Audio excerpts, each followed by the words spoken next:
wonder when I'll be as tall as my big sister.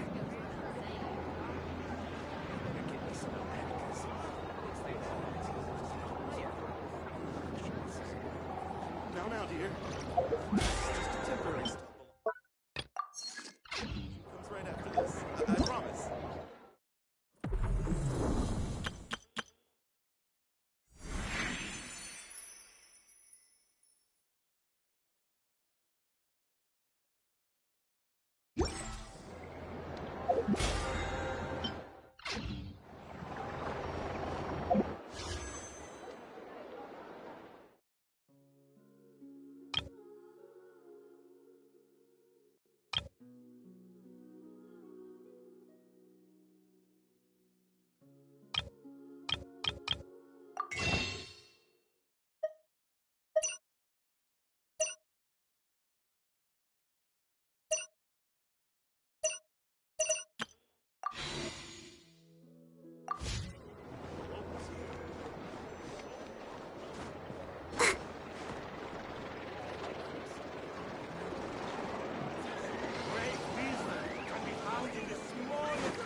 to me.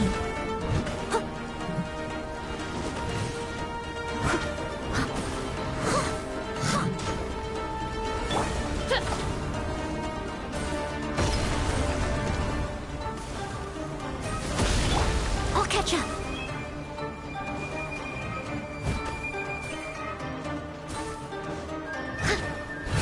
Steady as stone. Someone needs...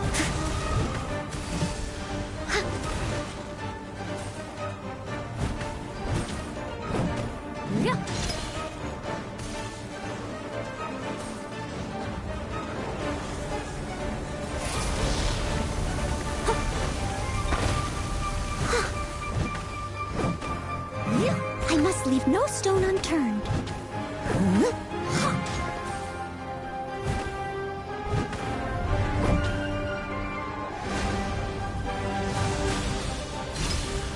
I'll catch up. Odds revealed by replica flame. Motion to compel.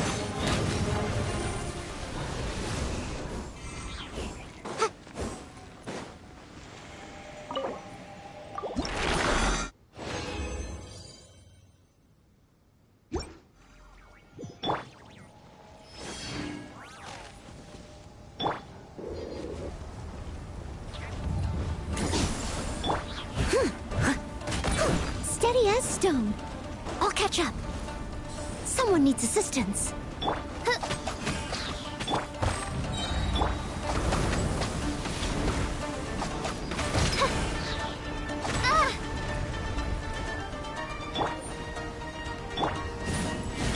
By royal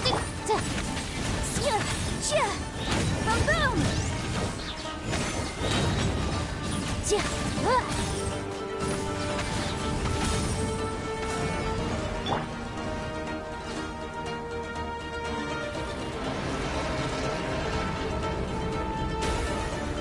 Time to clean up.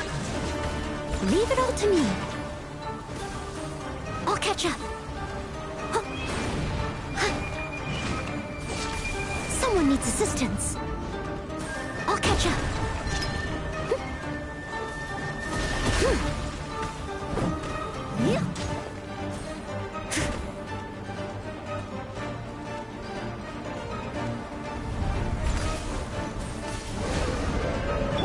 Time for your arraignment.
Motion to compel.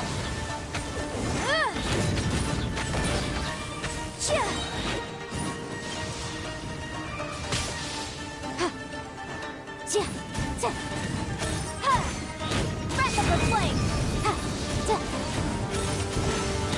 Incinerate.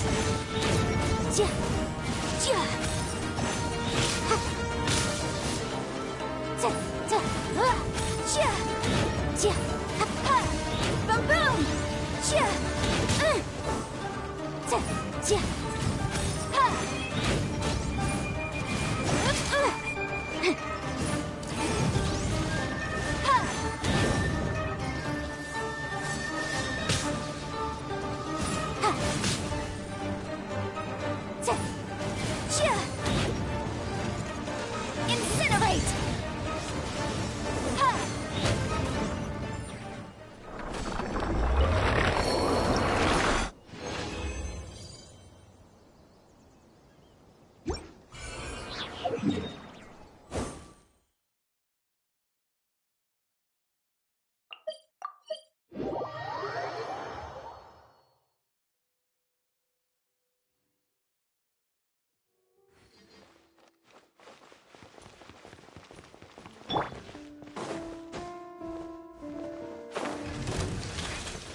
knight should.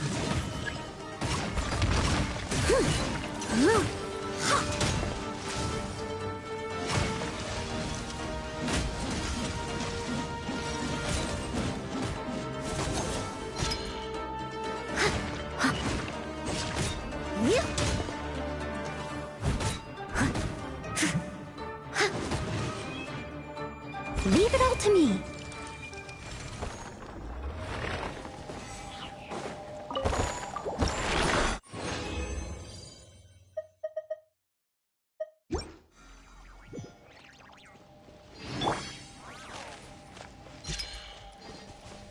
Midnight Phantasma. Inadmissible evidence! Boom boom!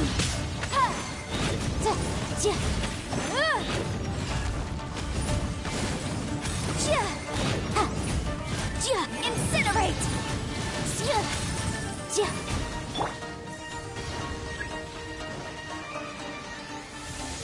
By royal Time to clean up.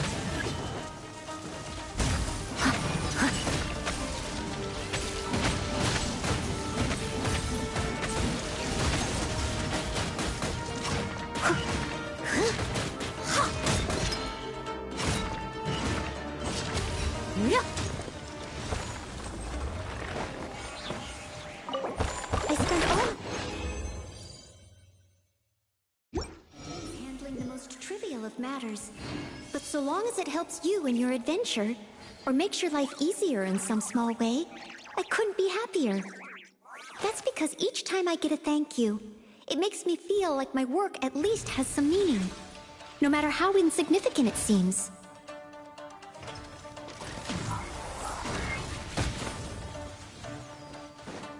Steady as stone.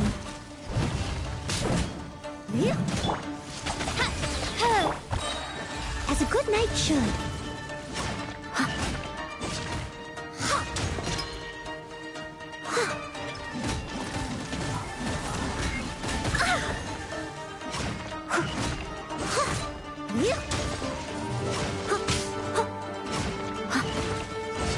I must leave no stone unturned.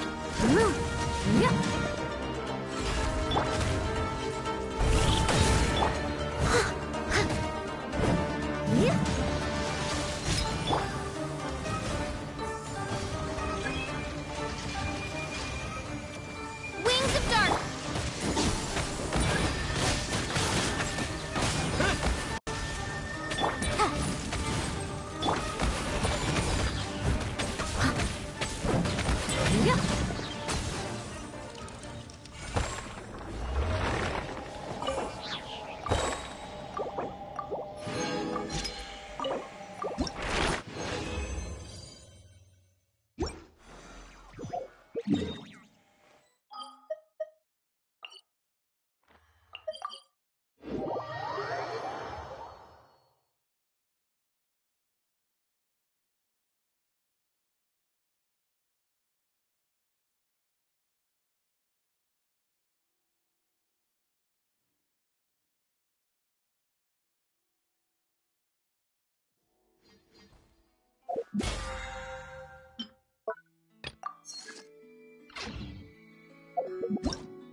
It's my lucky day! As a dutiful maid would.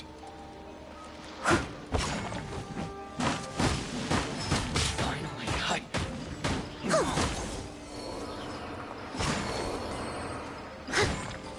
to the ferry!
I really look up to Amber.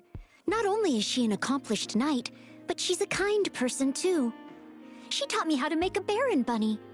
I keep it on my person for luck, and it looks quite all right, I think. Oh, no, please do not be alarmed. There's no risk of explosion whatsoever. I've always been curious as to how she managed to become a fully fledged knight at such a young age. I actually went to ask her for tips once, but I'd barely started talking to her when she grabbed me by the hand and took me outside the knight's headquarters to play with bombs.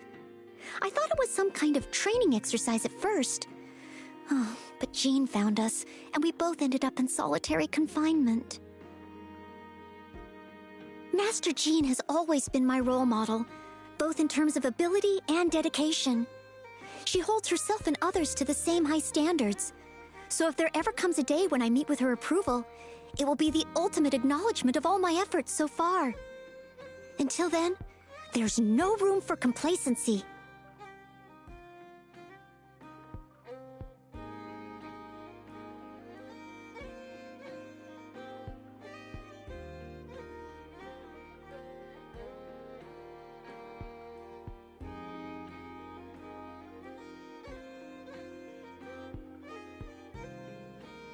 At first I wanted to join his expedition party and do my part as a maid, but the Grand Master said no. It would give him more peace of mind if I stayed behind to take care of things in Mondstadt. It made me so happy to hear how much he values me. Okay, so apparently he said the same thing to a lot of people, but that doesn't change the fact that he prizes me too. He's a mysterious character. He comes and goes like the wind, and is always occupied with important business. I like the fact that he delegates some of the smaller jobs to me sometimes. It's nice to feel like part of the team, you know? What do you mean, errand runner? Well, I don't see it like that at all. Okay, well, yes, technically I run errands for him. But still, I really appreciate it. He's asked me to join the Adventurers Guild more than a few times, saying that life there would suit me better than with the Knights of Favonius. While I could help him take care of his dads like the other adventurers, the Knights hold a special meaning for me, and I'm not ready to give up on becoming one yet. No, I simply cannot accept his offer. I think she's from another world, but I don't know the details. One thing I do know, however, is that she loves the Knights of Favonius' library. She can always be found there with her nose in a book. I bring her some refreshments whenever I go in there to clean, and she always thanks me profusely. When I say profusely, I mean she goes a bit over the top, to be honest, and I actually don't understand half of what she's saying. We take tea breaks together sometimes. Often she'll start humming a tune, saying inspiration has come to her. I'm not the right person to give useful feedback on anything musical, but I still love spending time with Barbara. How may I be of assistance? Oh, you just want to chat? Okay then. Well, if that's how I can help, then please feel free to chat as long as you'd like. Not a problem. I'm here to serve in whatever capacity you require. You needn't be concerned about the way I feel. Huh? More tool than made? I disagree.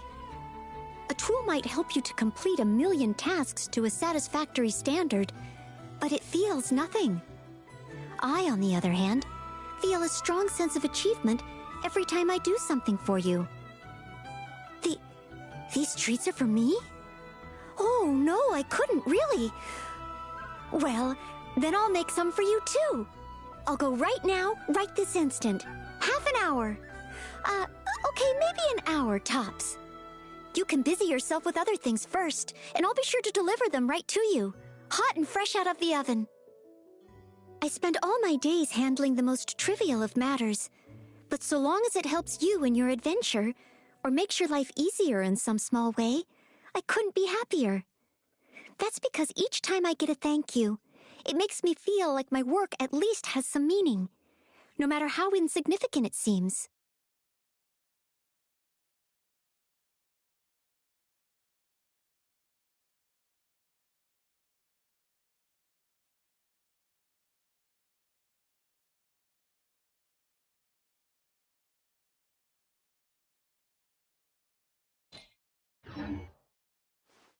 You seem tired. Would you like— Ad Astra. Thank you for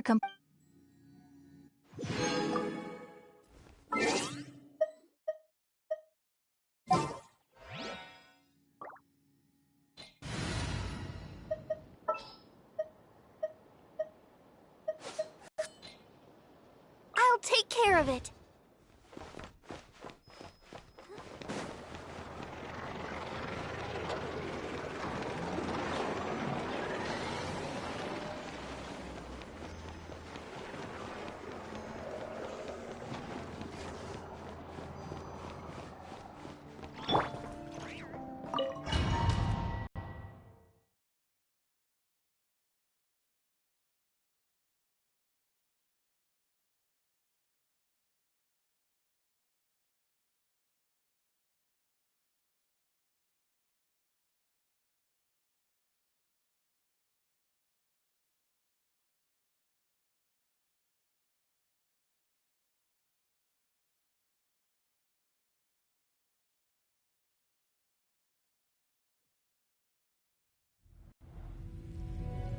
Like I thought.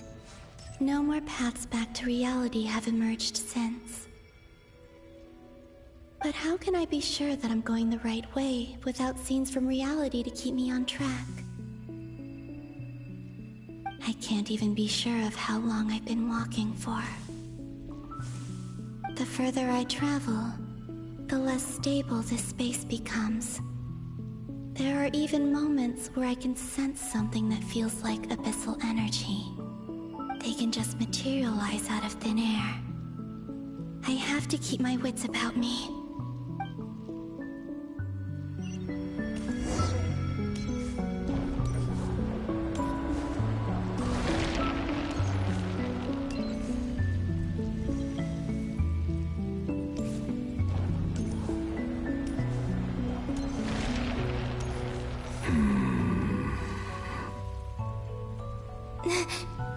Is that the Rapier of Solnari?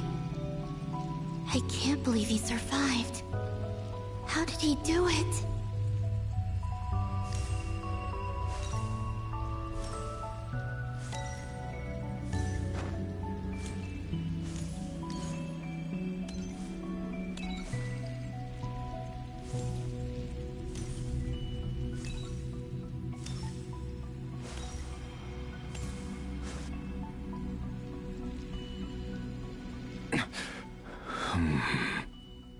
You are the moon goddess. But how? Please, there's no need.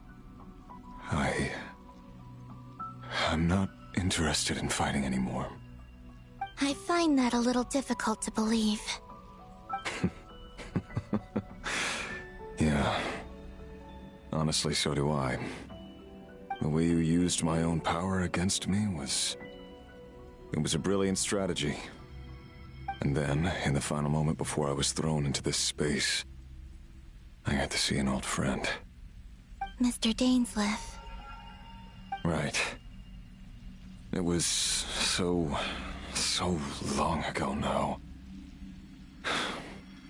But we were friends once. And when I first got here, I was filled with hatred, remorse, and rage. How I cursed and devoured. I tore everything here apart. I was consumed by the desire to leave this place and have my vengeance. But to no avail. This is a place with no exit. This is the second time I've entered this space. Though I have no memory of the first. I was torn to shreds the moment I entered. But this time I survived. It must be partly because of this new body. And partly because of all the Kuvaki I absorbed in Nodcry. Are you the source of the abyssal power in here? Not all of it. Some is from when I first arrived here and tried to destroy everything. But there was already a degree of abyssal power here before I entered. And like a venomous snake baking in the merciless sun, it tried to slither into my shadow. Tried to? So, you rejected it? Yes. Because after that, the world suddenly became silent for a moment. What do you mean? The voices in my head, they were gone. And then I saw her. Her?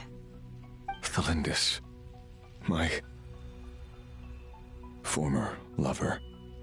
Never mentioned that she saw a memory of Thalindis leaping into the moon's reflection. More precisely, I saw her afterimage. I'm sure the real her is long gone. She was just an ordinary Conrian. She couldn't have survived here for very long. Anyway, why have you come here? Didn't you know it was a dead end? If I hadn't escaped through the moon gate, my friends would have been in far greater danger. Oh, I see. Because of your power. The power of a moon goddess. What? You'd like to know how I know, wouldn't you? The one who resurrected me said so. I could hear a deep lust for power in his voice. Do you mean... Dottore? Dottore. So that's what he's called. He'd been collecting fragments of my body for a long time. All so that he could resurrect me at the moment of his choosing.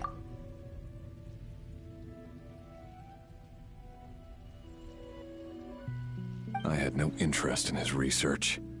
But being as corroded by the Abyss as I was, we were aligned as far as hunting the moons and recovering my strength were concerned. So that's why the Wild Hunt suddenly became so active in Nodcry. When I left the Fatui in my weakened state, Dottore must have felt that his time had come. Moon Goddess, could I ask a favor of you? What? I know this is a lot to ask, especially from someone who tried to kill you. If you refuse, I won't fight it. But this is the only thing I desire now. Nothing else matters. What do you want? I'd like you to take a message to Thalindis for me. Thalindis? But... Yes, she's dead. But like I said, I saw her after image. I can sense that some part of her soul remains here. Far, far ahead. Why don't you go and speak to her yourself? I can't.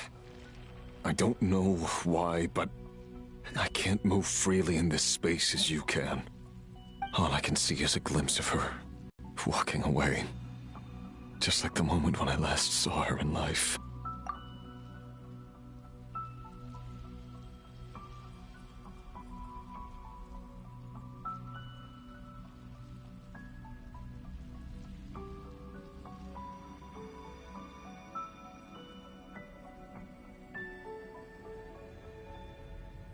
In return, I will clear these abyssal obstacles for you. No, not in return. I'll clear them for you. Whether you want to help me or not. It feels like something I ought to do. Why? Yeah. Why, indeed. I've been asking myself that question a lot recently. Why did I do the things I did? I'm tired of it all. Tired of the person I became. People used me. And then I turned around and started using others. I hurt a lot of people. I think I grew tired of it long ago. But I wouldn't admit it to myself. And ultimately, that's how I ended up here. What do you wish to tell her? All of it. My past. My mistakes. Everything that happened after we were separated. Is it okay if I give her the abridged version? Yeah, I'm sure there's plenty you can skip over. Just tell her the important parts. Whatever you think that means. Like the part where you relentlessly tried to kill us? It's up to you. Love demands honesty. But my relationship with Thalindis was built on lies. We hid too much from each other. But after living my whole life in the shadows, I don't want to hide anything anymore. I will do my best.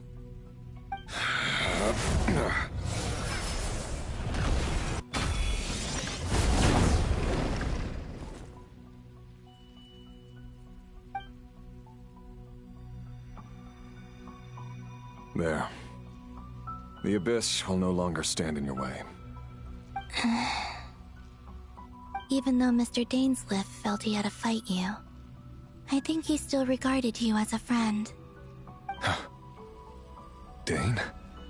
He said that you betrayed him, but he also felt great remorse at never having understood what you were truly going through.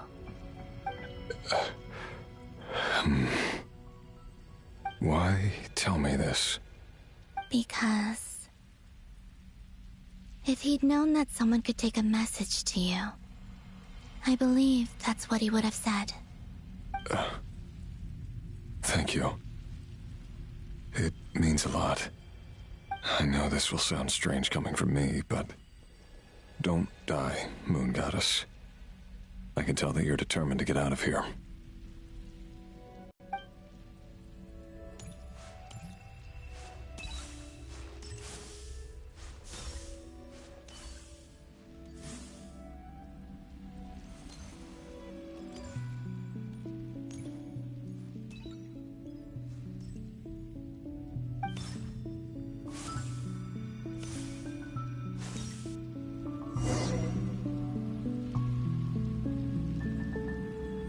He kept his word. The abyss is no longer obstructing my path.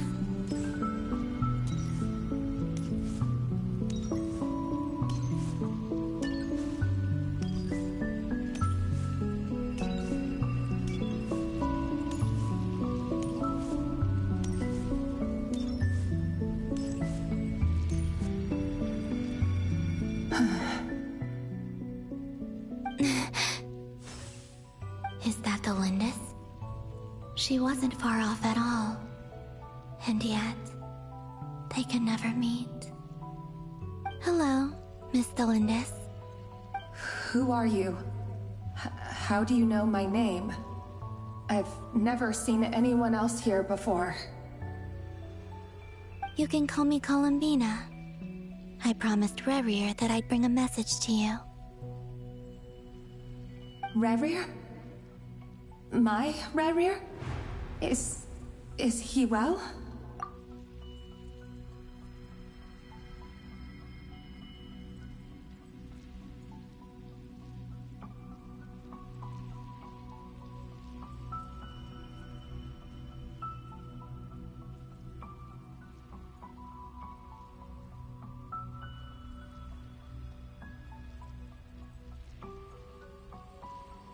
He's doing better than he was.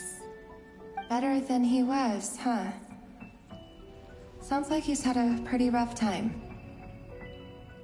Others have had a rough time on his account too. In many cases, their time ran out because of him. And I'm not just talking about the children of the Crimson Moon. So, things got worse before they got better. Could you tell me what happened, Miss Columbina? Are you sure you wish to know? Yes. This is my opportunity to learn the truth. No matter how hard it is to hear, I have to know. I admire your courage. However, time is short. I cannot stay here for long.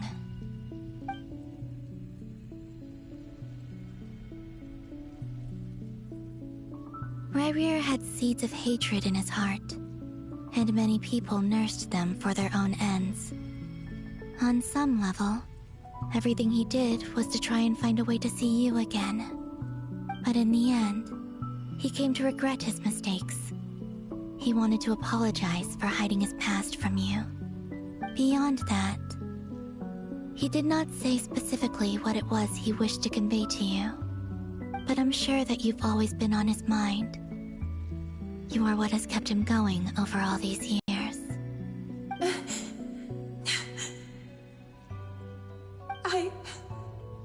I'm sorry, Miss Columbina.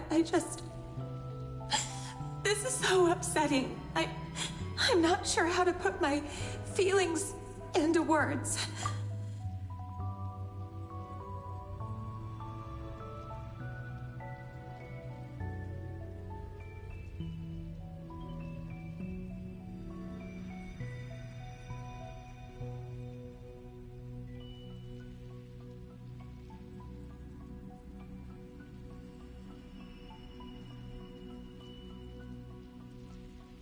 It's all right. I understand. Well, that's everything from me. So, I guess I'll be... Wait. One moment. Time flows backwards here. The road ahead only leads further and further into the past. I know. I intend to reach the end of that road. Without a moon marrow, without the 3 moons' power, you won't make it far. Wait, unless... Are you one of the moon goddesses? You could say that. I see. I often think to myself, if life is like a train ride, why haven't I reached the terminus? Where am I even going? And it's not just me. It's this whole place. Wherever it is, it seems like it's existed forever. It's such a mystery. Where is it going?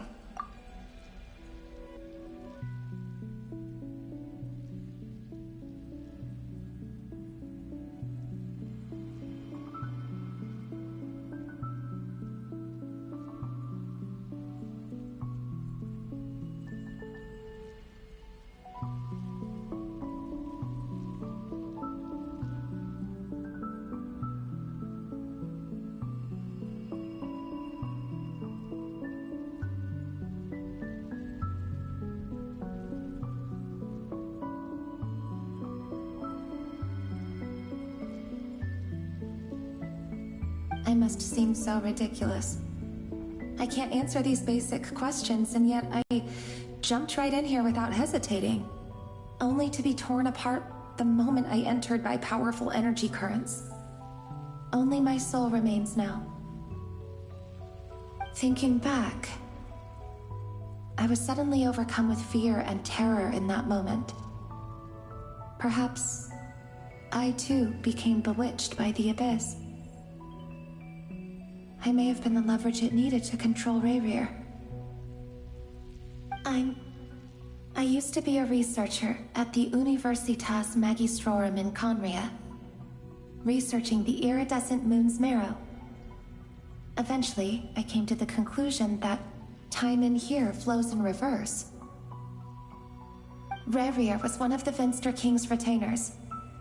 With me, he was in an impossible position. It plagued him constantly. I wanted to help him escape his lot in life. I wanted him to be happy, so I thought I'd use this place to return to the past. At the time, I thought I could just go back to the day that the Vinster King first found the princess. It was only after meeting the princess that the Vinster King started going too far with his research into the abyss. That was the day all of our woes began. I thought I could stop the king from ever meeting her and solve everything.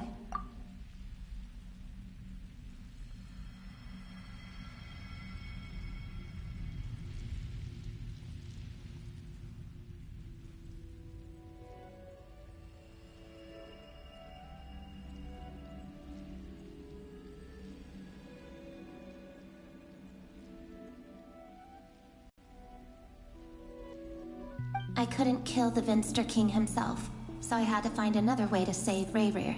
That's why I wanted to go back, to kill the person who had brought new possibilities to our realm.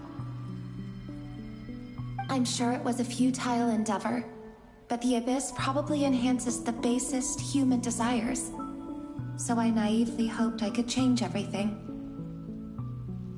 But I was simply too weak. Like a speck of dust against the whole universe. Look at me. I didn't even survive the journey here. Not physically, at least. I know I'm never getting out of here. But you're different. You can make it, and I want to help you. I owe you that much. How do you plan to help me? Have you noticed the golden energy that exists here? Based on my past research and my observations since coming here, I believe they carry you forward faster. I can share what I've learned and help you understand the pattern in which this energy appears.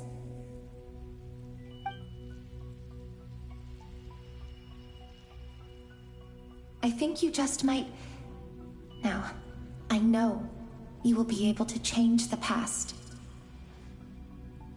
Also, I've been speculating about where this phase ends. The documentation was scanned, but from what I know of the legends about the moons, the oldest ones seem to begin with Nibelung, king of dragonkind. I have no way of verifying any of it by this point, but if it's true, you might be able to reach that era if you keep walking. Understood. Thank you, Miss Thelindis. I'm the one who should be thanking you. If you hadn't entered this realm of everlasting death, what use would my deductions be? Thanks to you, they have some meaning. About Rayrir, I'm so sorry. For everything. It wasn't your fault. That's not true. Because we both feared bringing trouble upon each other, neither of us ever told the truth. And that dishonesty sealed our fates. But enough about that. I wish you a safe journey, Miss Columbina.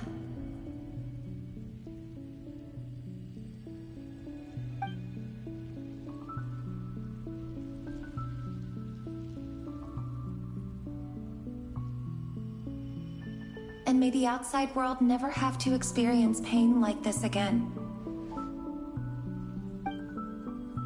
Rerir, you're there, aren't you? I cannot see you, because you exist in the future. I expect we'll be trapped in this prison of space-time for all eternity. But please, gaze upon the past, and then sit for a while. Let's find a place to sit down together, just like we did when we first met.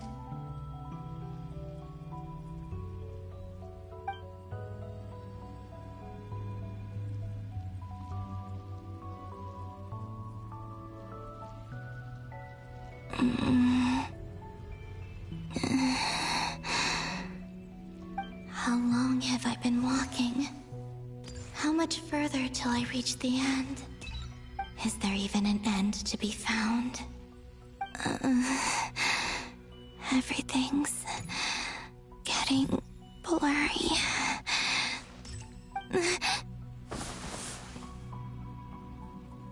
Huh? Are you all right, little sister? Have you come from the distant future?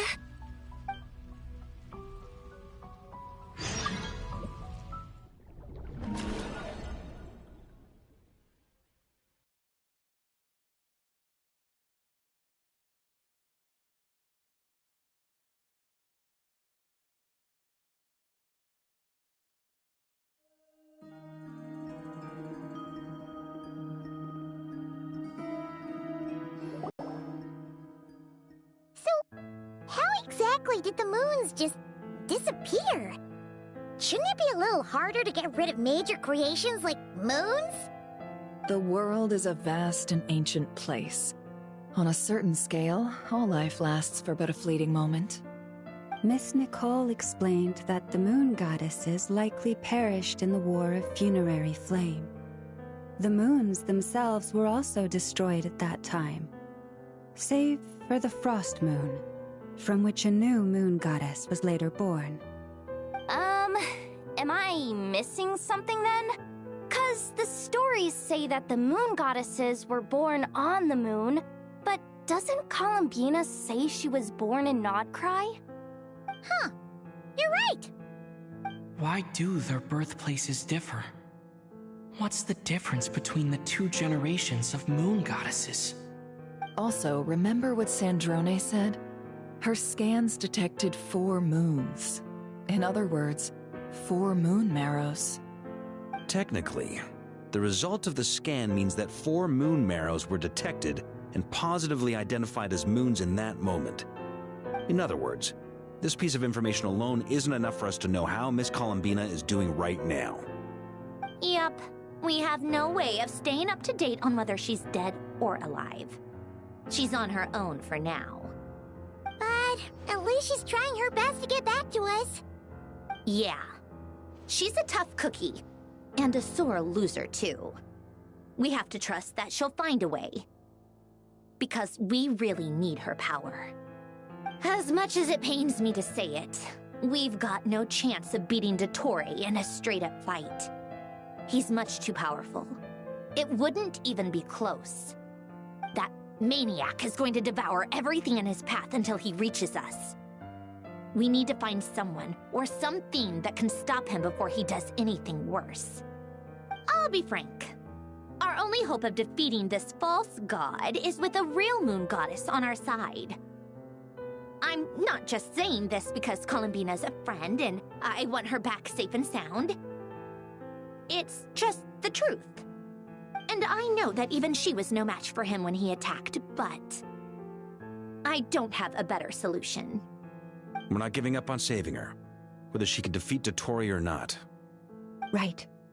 Don't worry, Miss Sandrone. We are all aligned on saving Columbina.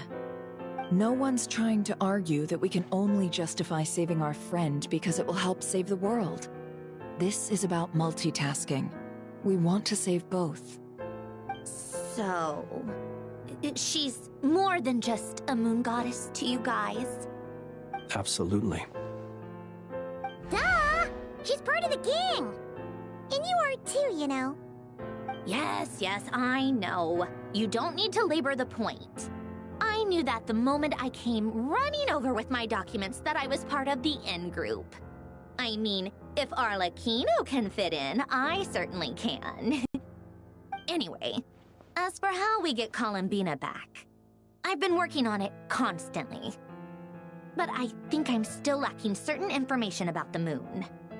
I'd probably get there if I could continue my calculations, but the problem is, I've run out of computing power. Computing power? You mean you need more energy? No, the issue isn't energy, it's processing power. There's so much data to get through that the whole process has just ground to a halt. That's a tricky problem. René de Petrichor of the Nazissenkreuz Ordo once foretold the fate of the world. But I don't know how he did it. My guess is that he used the primordial sea's power. However, that won't work for me. His methodology was vastly different from my own. What's worse, they're incompatible. And, to top it all off, we can't even leave Nodcry. Ugh, this is so annoying. If I'd known we'd run into a bottleneck like this... Well, no, the design bureau's a bust as well. Curse that Dottore! Couldn't have made this harder for me if he tried. What do we do then? How about we grab a bite to eat and take a break? Maybe something will come to mind after you've cleared your head. You don't get it, do you? I'm trying to calculate the fate of an entire world here. And I need accurate results, not vague prophecies. Where the heck am I gonna find the computing power for that? Ahem. Anyway, time to shelve the discussion on technical difficulties. Being a killjoy isn't very ladylike, after all. Either way, we've done what we can. Rest well, everyone. Remember to let us know if anything new comes up. Hat guy? Is he hinting that we should talk outside? Let's go somewhere a little more private.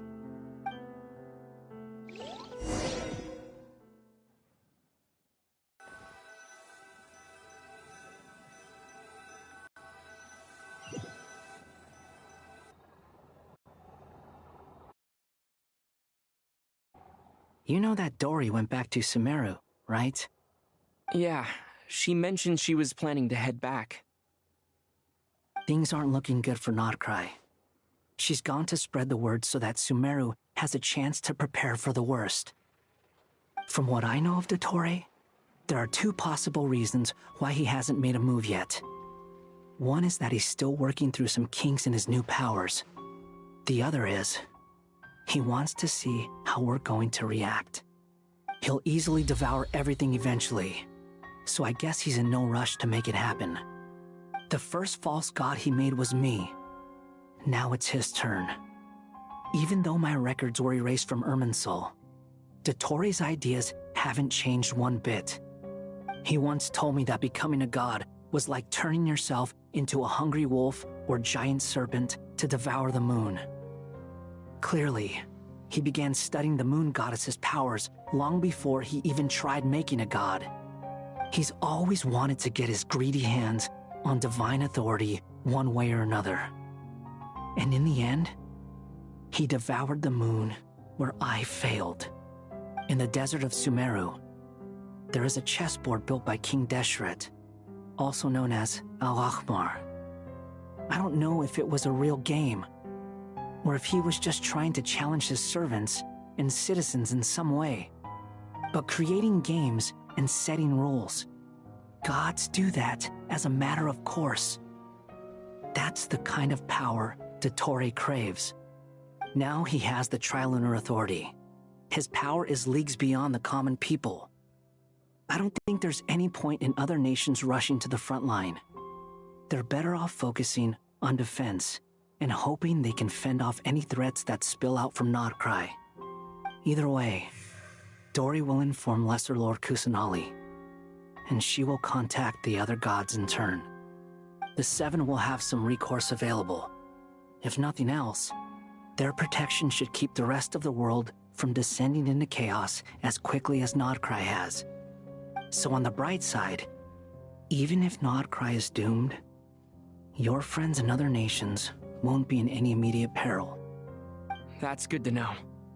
But I'm not ready to give up on Nodcry yet. There's a word for people who refuse to let anything go. It's called being greedy. Maybe it sounds greedy to you, and probably naive too. But whatever you call it, that's what gives me the determination to keep fighting. Battles are fleeting, but the will to fight is a long-term commitment. Give up for even a moment, and your resolve will shatter. Why do you always feel the need to do the right thing? No one is born to be a savior. I mean, who's gonna criticize you if you fail or give up? Don't take this the wrong way, but Dottore said something similar to me. I guess the Fatui attracts people who don't believe in saviors. Not necessarily. It's less about belief for me. I just want to know how determined you really are. After all, I don't owe anything to anyone else here. Only you. You look kinda worried. If your arch-nemesis was about to achieve their ultimate goal, I think you might feel a little worried too. That's true. Dottore is about to become an omniscient, omnipotent deity. That's gotta be a bitter pill to swallow. Still, you're calmer than I expected. Obviously. I have to admit that my past self was a reckless fool who misunderstood not only the point of revenge, but how to achieve it. And as much as I want my vengeance, I know I'm not gonna get it by acting alone. If the world's taught me anything, it's to think before I act. Too bad it never taught me any other virtues, though. So, I am going to destroy Dottore, no matter what it takes.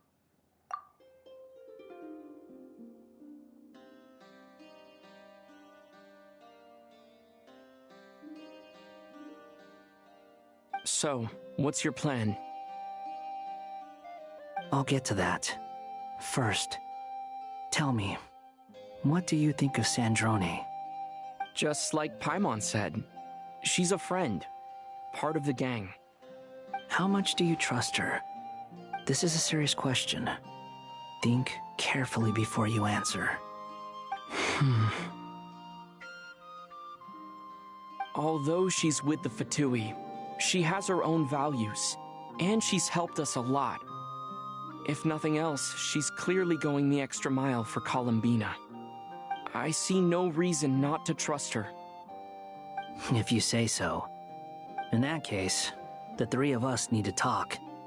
I have some thoughts about her computing problem.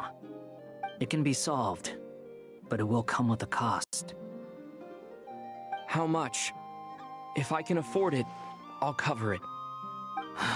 Sometimes your heroism really backs me into a corner. You know that? Come on, let's go talk to her.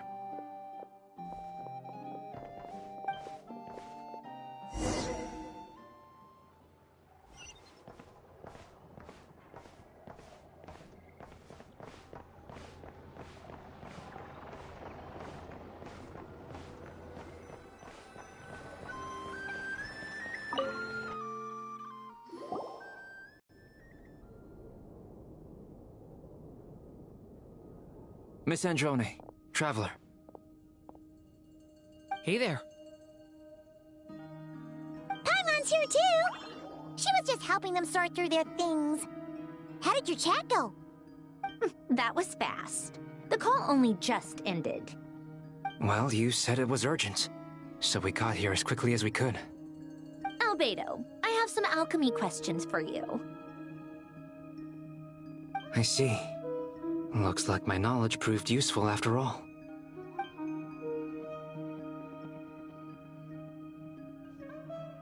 If I might ask, what is the end goal for the modified formula you'll be using? I needed to predict the future of the entire world. But I've run into some teething issues since trying to implement Renee's theory of the four Orthants. I see. I'll have a look at it. Still, Computing power is the real issue here. How do you plan to solve it? About that, it's been sorted. Oh, with the Traveler's help? Actually, you're not wrong. He found the person with the solution. Was it Hat Guy? Yeah, it was him. Wow! Go Hat Guy! Seems like all that time studying at the academia is paying off big time. But where is he? Wasn't he the one who asked Albedo and I to come here? Come with me.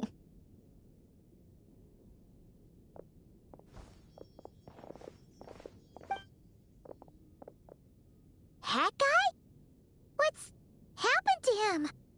Hat Guy! Can you hear us? No response. I guess he's in hibernation. Hat Guy mentioned that he was a puppet. It seems that his functions are currently shut down. I presume this has something to do with the solution to your computing problem. That's right. He and the Traveler came to see me.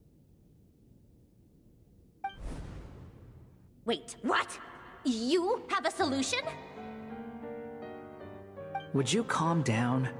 Why do you always react so hysterically to everything? Excuse me?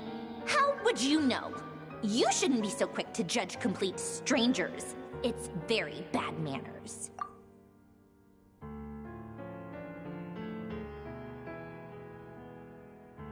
Oh, please. It doesn't take that long to figure out that you have a temper. Where does a mere student get that kind of confidence? I've actually published more papers than you. Not that status counts for much. Even Paimon's applied for academia admission. Huh? Are you serious? See? This is why I can't be bothered to explain myself. She recognizes no one's skills but her own. Okay, fine. I'll hear you out. So, tell me, how do you propose to solve my computing power problem? This world itself is constantly processing all kinds of information. If it's the world's future you're trying to calculate, you need a processing device that's designed to cope with that volume. Easier said than done. Only Irminsul can handle that kind of... Wait, is that what you're suggesting? But surely we can't just... plug my formula directly into the ley lines. You should be able to tell that I'm not human, right? Yeah, I noticed. The technology, though, seems pretty ancient. Very different from Fontaine's. It's a completely different system. Conrian, to be precise. I'm what they would have called a puppet. Puppets need an energy source and processing power. The artisans who built them sought out the materials most suited for that purpose.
You?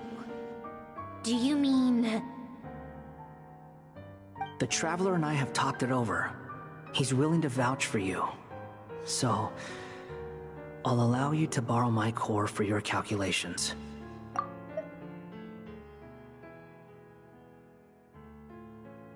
It was built using wood from a silver white tree, which makes it a small part of Irminsul. Conrian technology and Irminsul wood. Who in the world could have built you? Are you sure about this? A puppet without its core will cease functioning completely. And if it's left in that state for too long, it might not recover.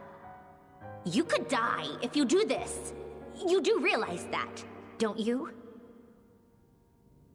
I can put 2 and 2 together, yes. No need to rub it in. I won't lie to you. This has never been done before. I cannot guarantee your safety. Doesn't matter.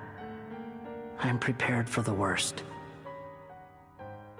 Did you two actually talk this through? Is he... Are we really considering this? Yes, we discussed it.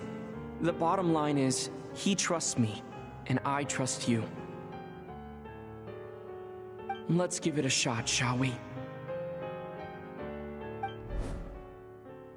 Honestly, I have no clue where this kid even came from.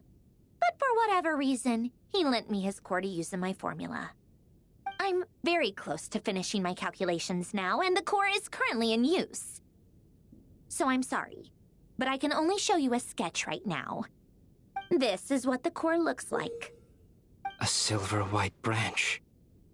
It certainly matches the legends told about Irminsul. Is Hat Guy gonna be okay? He's not gonna die, right? Right? In theory, he should be fine. As long as we put his core back in time. Beyond that, all I can say is that I'll try my best to avoid risk and make sure the core doesn't sustain any damage. I think I know why you called us here now. Someone needs to watch over his body and make sure it's protected until the process completes.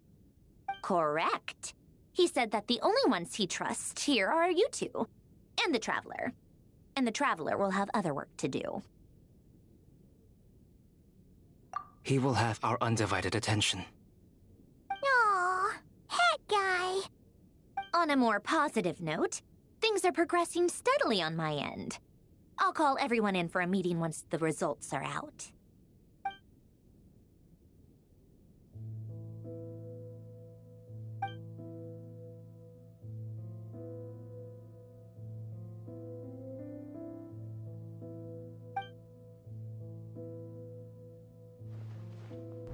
The worst-case scenario with the core removal is either a system reset or a total loss of function. But I'm not afraid. A quiet death should have been my fate long ago. A core is completely different from a heart. It's like another vital organ entirely. I never believed it could be a true replacement for what I sought. But in the end, it turns out the core was more useful to me. Pretty funny when you think about it. It's like the punchline of my entire life. Do you think there's any difference between a puppet and a human? If not, then this would just be another samsara. I have already experienced both a past life and a next life. Part of me wonders whether I'm only capable of making this decision because I've become a real human. What's with that expression? Isn't this a good thing? Sandrone will succeed, won't she? She has to. She will. We all have to persevere until this is over. That's right. And I'll protect you all until a moment of victory arrives.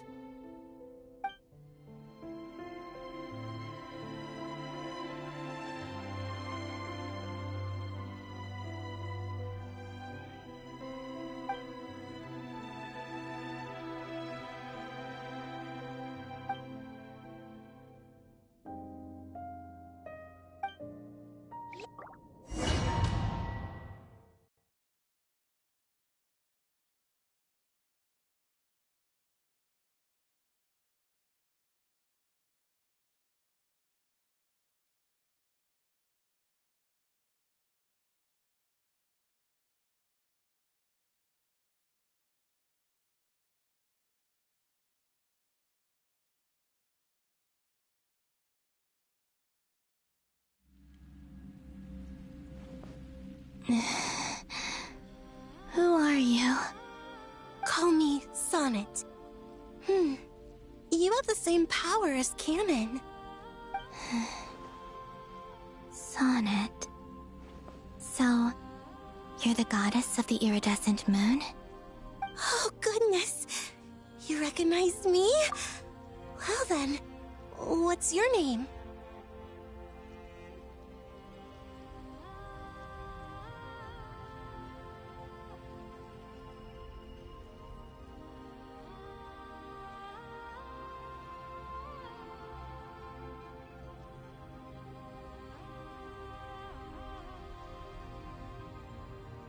Columbina. Columbina hyposelenia. Hyposelenia? What a lovely name. Did you choose it yourself? It was a joint effort between me and my friends. Friends? You mean your friends in the heavens? Huh? Oh, sorry. You must be exhausted. I apologize. Hang in there. Let me introduce you to my older sisters. Do you mean the other two moon goddesses? Arya and Canon? Wow, you sure know a lot. Hey, does that mean that our story goes on into the future? Oh, I guess that wasn't the best question to ask. It's alright. We were prepared for that possibility. You could say we were too prepared. I can't even remember how long my sisters and I have been here by this point. When did you get here? How long has it been? I can't say for sure, but it feels like it's been forever. I see. Are you feeling alright? You look a little unwell. I can hold out a while longer.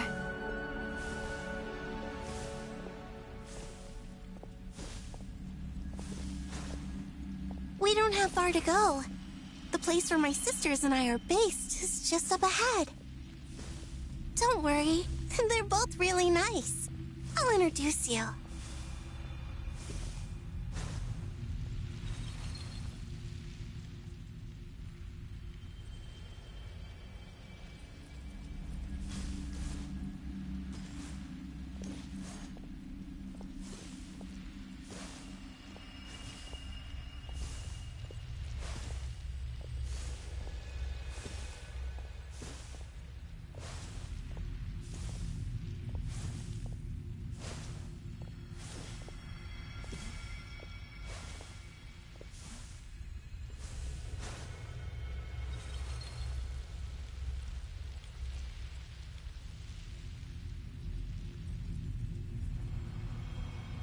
Sisters! I'm back! And look who I've brought with me!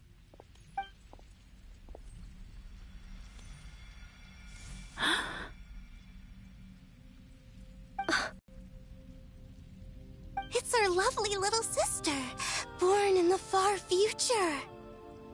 The pleasure is all mine.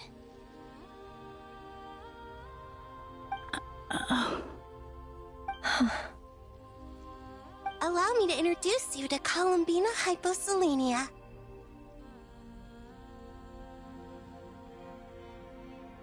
This is Arya, the goddess of the eternal moon.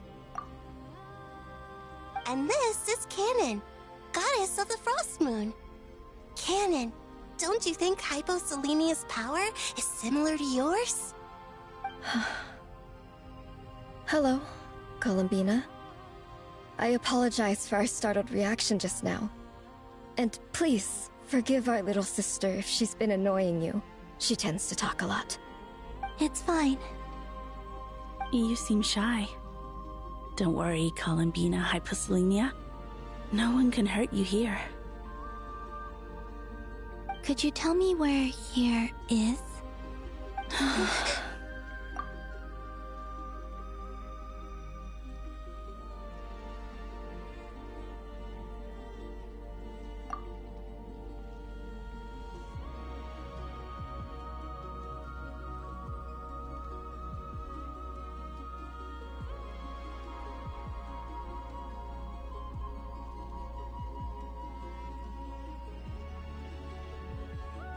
Please.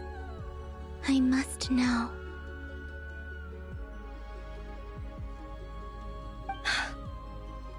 My dear sister, this is where Tevat's original ruler, the Dragon King Nibelung, imprisoned the moon goddesses.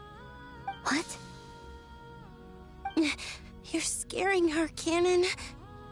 No, I'm fine. Please, continue. Nibelung, our original master, created us in the distant past to maintain Tevat. But he left this world and traveled into the dark universe beyond, to explore worlds vaster still. Day and night, we fulfilled our duty in the heavens, until the day that the first Descender arrived. The great ruler of the firmament. The heavenly principles. Is that what later generations call them? I see. But we did not reject them at first, nor did they seem to harbor ill intent towards this world. We coexisted in peace. They were like a guest in our home. Slowly, however, we came to realize that our guest had a growing desire to change and dominate the world. And you didn't stop it? No. There was an order to the rules they set up that Nibelung never taught us. We wanted to know if this order would bode good or ill for Tevat.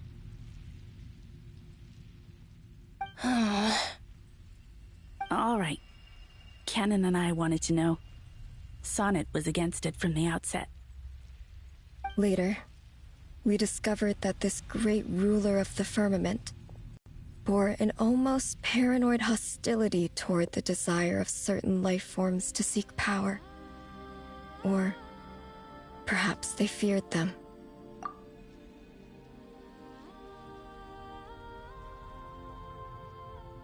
They would even cast down celestial nails as manifestations of their power, to punish the civilizations of the world below. Only this was far beyond mere punishment. Right. Their rules brought order, but the price people paid for merely testing the limits of those rules was far too great. I did everything in my power to help the punished escape catastrophe, but still, too many lives were lost. The ancestors of the Frost Moon Scions were some of the ones you helped.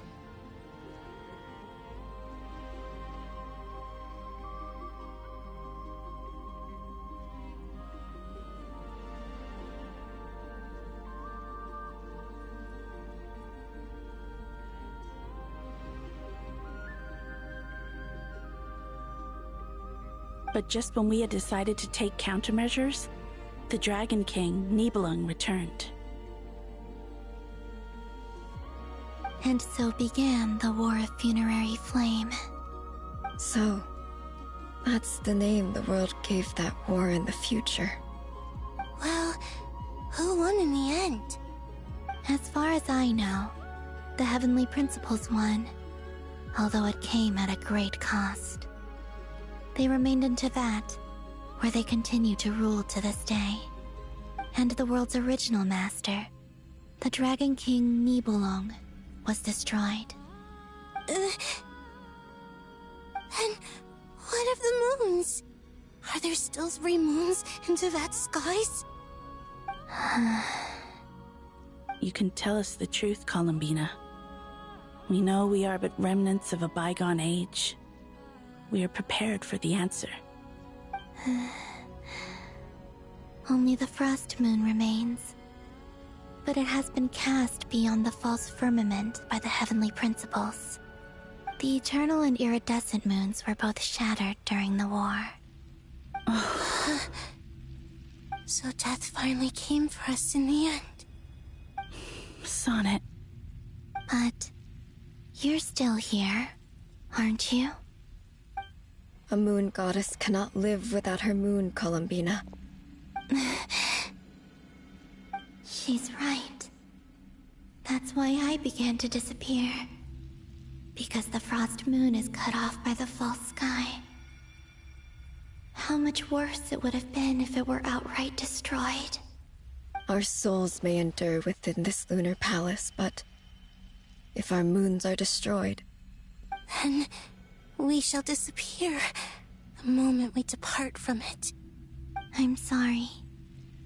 There's no need to apologize to us, dear sister. If anything, we owe the world an apology. If only we'd decided to act sooner, rather than arguing amongst ourselves. All the more reason not to spend this time in regret and repentance. Instead, we should focus our efforts on how we might help our future sister. Sorry? Don't you see, Columbina, your story is not yet over. Is that not why you are here?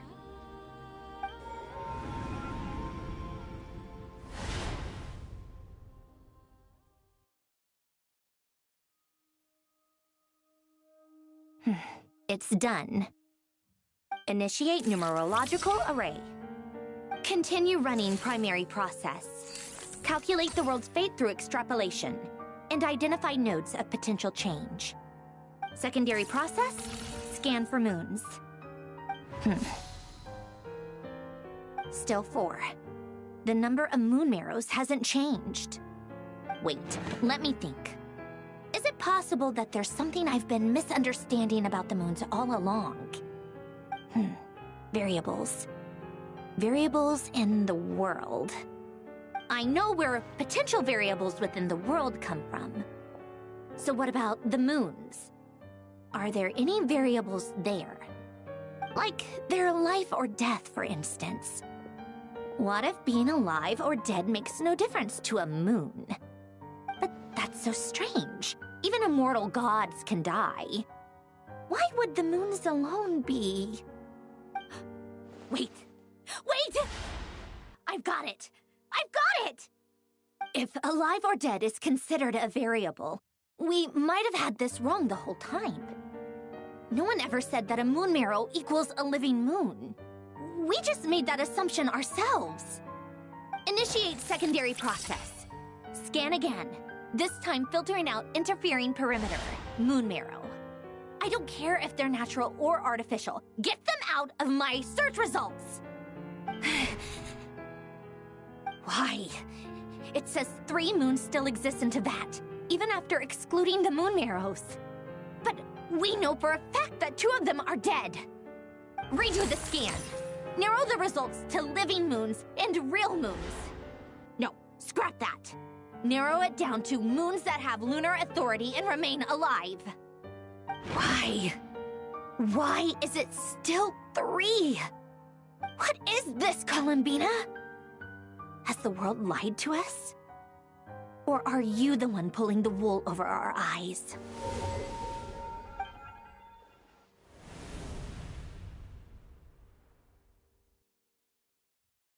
So, you think that the moon's reflection might be where Nibelung imprisoned the 3 moon sisters? Yes, it would explain a lot, such as why that space would respond to a moon goddess's power, opening the moon gate at her command. It would also explain why Miss Columbina has been unable to leave, and why time flows in reverse there. In the messages she sent, Columbina promised us she'd find a way to return, but we have no way of knowing how, when, or where this might happen. The fact that she still has yet to reappear in this world indicates that returning from that place is no easy feat. We cannot afford to simply wait for her. So you're saying, if she could return by her own power alone, she would have done so long ago? Yes, she certainly wouldn't leave it to this late stage when it's so touch and go. I've been giving this some thought, and I've come to believe that Luana's Har might be an anchor that she left behind, as a sort of future waypoint.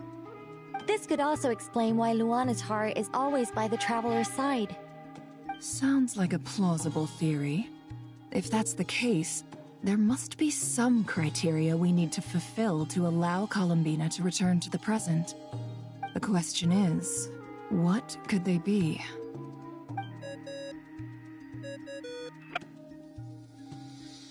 Hello? Listen up! This is extremely important!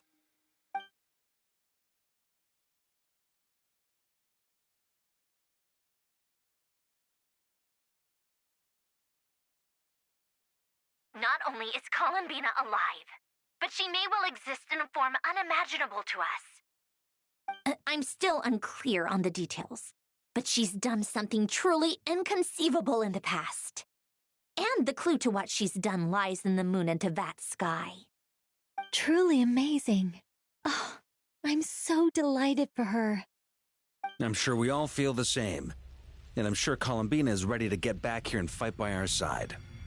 I'll keep my calculations going and try to find some way of coordinating with her. But that's not an excuse for everyone else to slack off, okay? All of you had better keep trying to think of solutions. How can the dead moon still live? And Luanatar...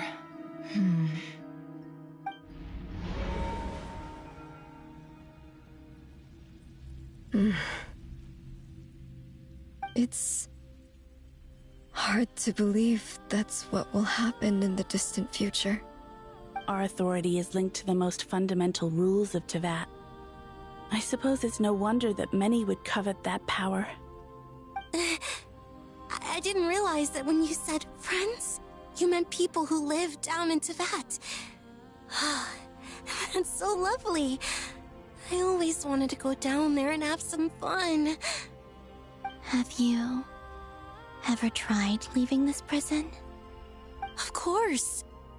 Between us, we've tried everything. But no matter where we go, this space will eventually bring us back here. It's like the center of a whirlpool. Everything ultimately converges here, at the moment when Nibelung imprisoned us. In that case, have you tried using any of those pathways that connect this space to the real world? Sorry? What are those? They're passages through which you can make small-scale changes to reality by using Kuvaki. Or am I the only one who can use those passages? Because part of my soul remains in reality. Kuvaki. What is that? You don't know? It's a unique kind of elemental energy found only in Nodcry, the land from which the moons arose. Oh. Well, it's true that the moons first rose up from the part of Tevat you say is called Nodcry. But there is no difference in the elemental energy between there and anywhere else. What? Could you show us some of this Kuvaki hyposelenia? Maybe if we see it, it'll make more sense. Okay.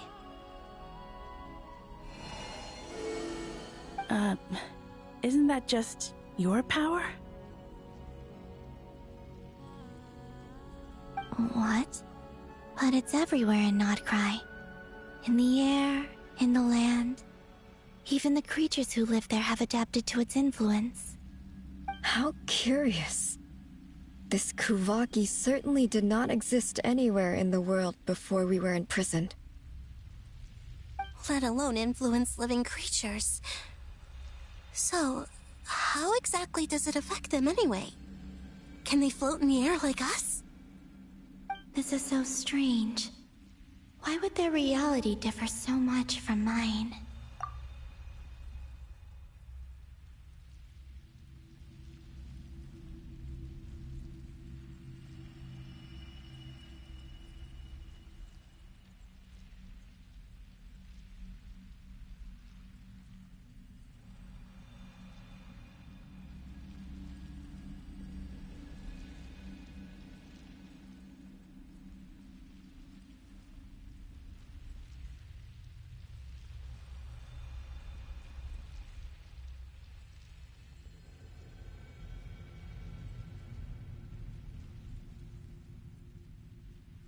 Columbina, you're looking for more than just a way out of here, aren't you? Yes. If I am to help my friends, I will need tri-lunar authority on par with that of our foe. You mean... you'll need our power? This sounds extremely risky. The Three Moons' powers are not mutually compatible. concentrating them into one goddess will be a very painful process. And if anything goes wrong, it could tear you to pieces. I know. But I'm willing to take that risk. Even so, let's say we successfully transfer our authority to you. How will you take it outside this prison? Niblin constructed this realm specifically to prevent us from using our powers to interfere in his war. No moon goddess can leave this place alive. What if I don't leave alive?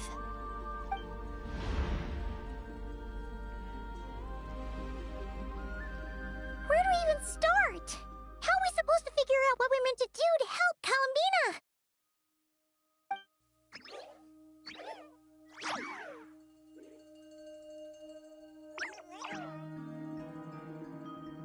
Columbina? What do you need from us?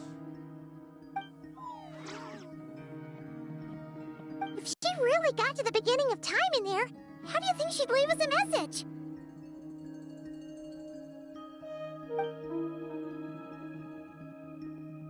You don't think she'd write it down on a stone tablet somewhere in the hopes that we'd find it, do you? Seems unlikely. Columbina may not talk a lot, but she thinks deeply about issues like this. Let's review what we know. This is the Columbina who fought alongside us against the Rehir of Solnari, and with whom we celebrated Moon Prayer Night. She knows our personalities, our ways of doing things, even our unique strengths and abilities. So, if she wanted to tell us something from a long, long time ago, what would she do? Oh.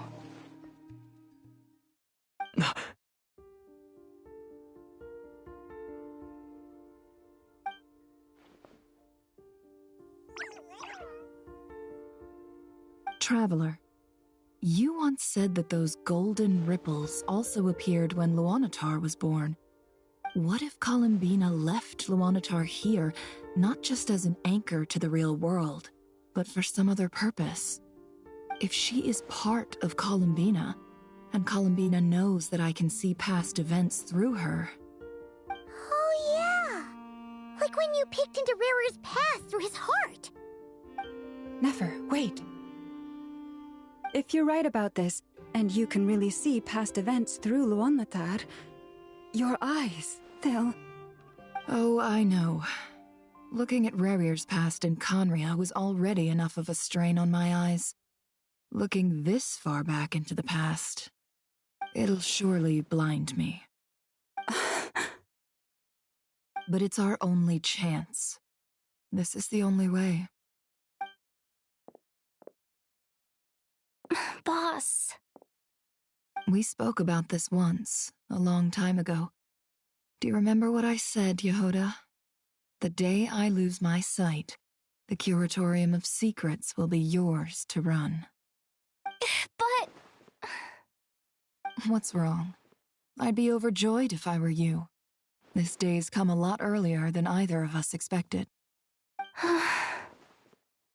I need to know you'll honor our agreement, Yehoda. Promise me. Yes, Boss Neff. I promise.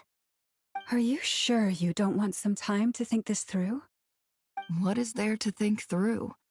I should have gone blind after our battle with Rerir. Frankly, it's almost criminal that I got away with it for this long. Then at least let me take some precautions on your behalf. And if you really do lose your sight, I'll visit your office every day and make sure you're well looked after. Oh, please, anything but that. I was actually ready to go through with this. Are you trying to scare me into backing out? As if I could ever scare you. I'll assume you're just joking to calm your nerves. All right, enough chit-chat. Let's do this.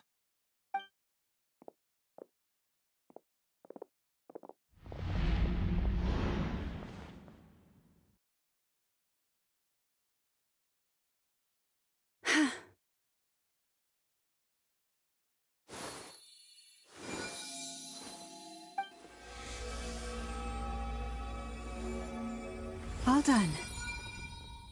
Good. Now give me some space.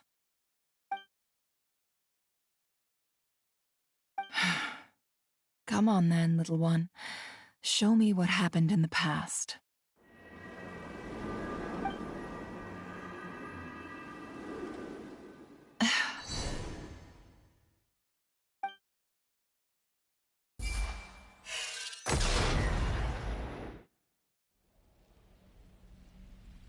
Between the Trilunar Authority, Kuvaki, and the sole-surviving moon, the Frost Moon, I think I might know how to get back. But I will need my sister's help. Time to go talk it over with them.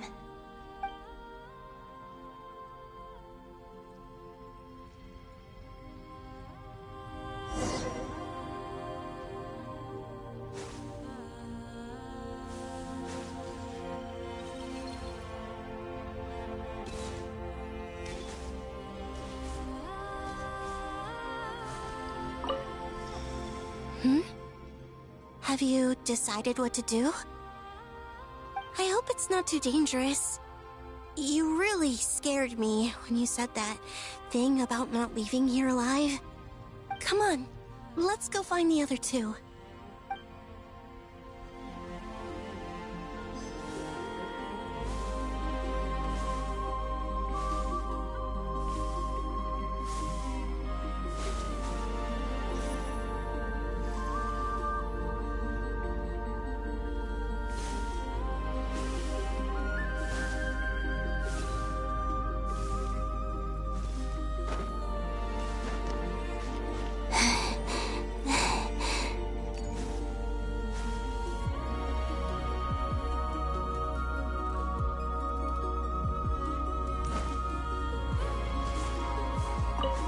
Seems you have reached a decision.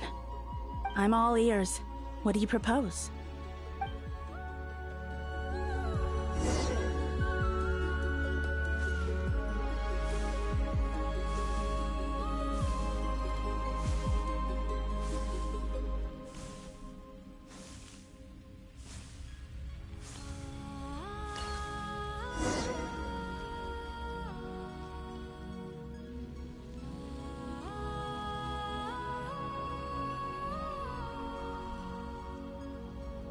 Have you figured it out, Columbina?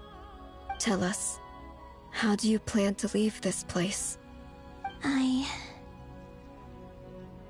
intend to die here, in this moment, and then be reborn in the future with the help of my friends.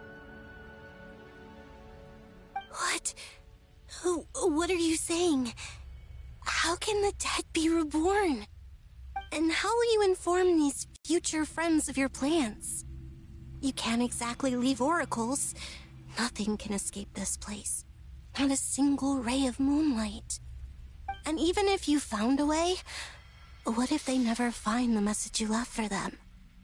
You'll... No, that won't happen. Come again? They will find my message. I'm sure of it. I'm not following. How exactly will you achieve this?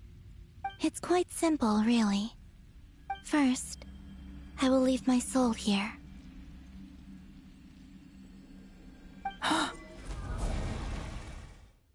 I see it.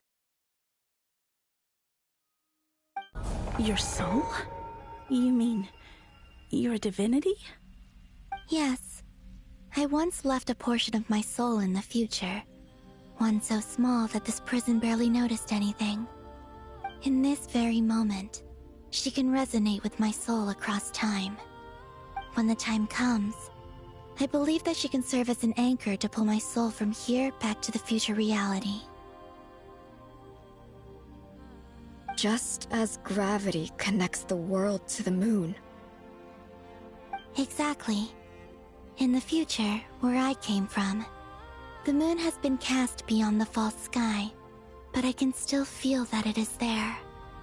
In a similar way, I can feel a connection to the soul fragment I left behind even now. My friends can use it to detect my presence. But how do you just leave your soul here. Is that even possible? On my way here, I met an ordinary mortal who entered this place long before I did. Her body is long gone, but her soul remains. And before that, I encountered an old enemy whose entire soul survives here intact, while the power that once corrupted his body has faded away. So, perhaps this space is specifically designed to imprison divinity and authority, but not the physical body. Still, even if your body can escape, would it not just be a lifeless husk without the soul inside? Wait, is that what you meant when you said you wouldn't leave alive? Yes. I shall turn my body into moonlight and pour it over Nodcry.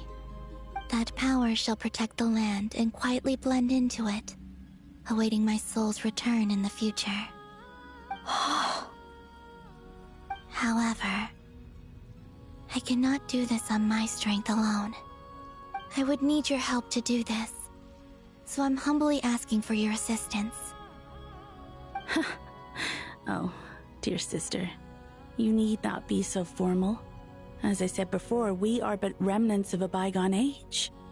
You, on the other hand, were born alone in that distant future, and you have walked a long and lonesome road since then. How could I bear to let your story end here in this dungeon?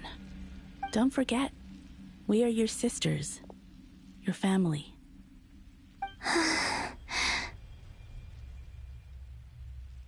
Arya's right. Actually, I've always wanted a little sister. Can you imagine how it's been for me? Getting nagged by two older sisters all the time. Now, I finally get to be the big sis. And not just that, but I get to help you return to your world, too. How could I say no to that? Sonnet. Canon?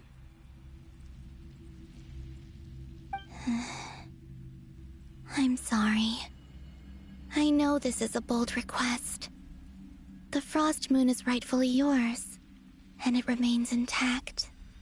Oh, no, please, don't misunderstand me, Columbina. I was just thinking back on the years that the three of us once spent together. You cannot imagine how happy I am to hear of the future world you describe. The Frost Moon Scions, your lovely, kindly friends. For the three of us, whose purpose in life was to maintain the peace in Teyvat, it is a great relief to know that the people of this world live in such an abundant future. If your plan can save them, and save Nodcry, I will gladly give you all that I can. Besides, the three of us have been together since the day we were born. I could never abandon them to live on alone without them. Canon. Still, I do have one question I would like to ask you before we proceed. Certainly. What is it? Why do you cover your eyes?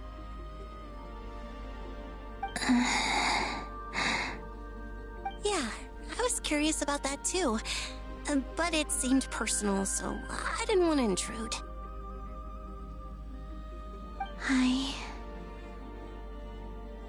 There was a time when I refused to look upon the world. I believed it was full of nothing but lies and falsehoods. I wished to hide my feelings, seal my heart, until I could return to my true home. I see. Perhaps that decision saved you from ever having to see the false sky again.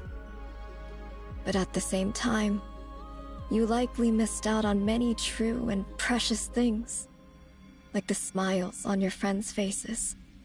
Promise me this, Columbina. When you return to the future, open your eyes, take a look at the world around you, and see your friends. I'm sure that you know this already, given that you long to return. But that is your true home. Give me your hand, Columbina. Aria, Sonnet, you too. Okay. All right.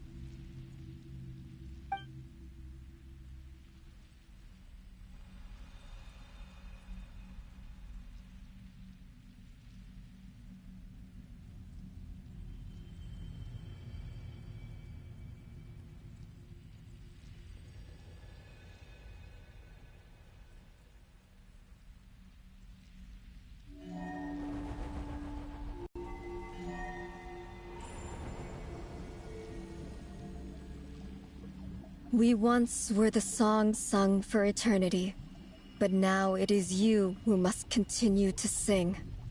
We once were the tides in the great river of time, but now we subside, and you arise. We were the messengers of madness and inspiration, but now the lies have faded, and your truth must endure. We are souls awaiting the sun. You must return to be with those who smile when they see your face.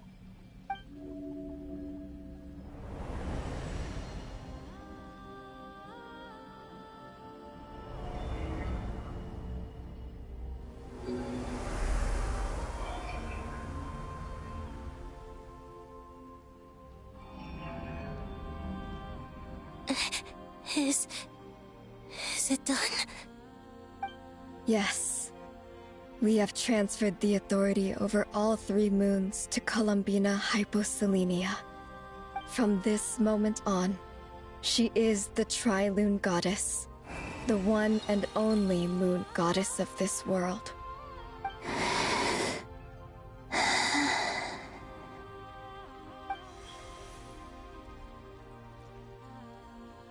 Thank you.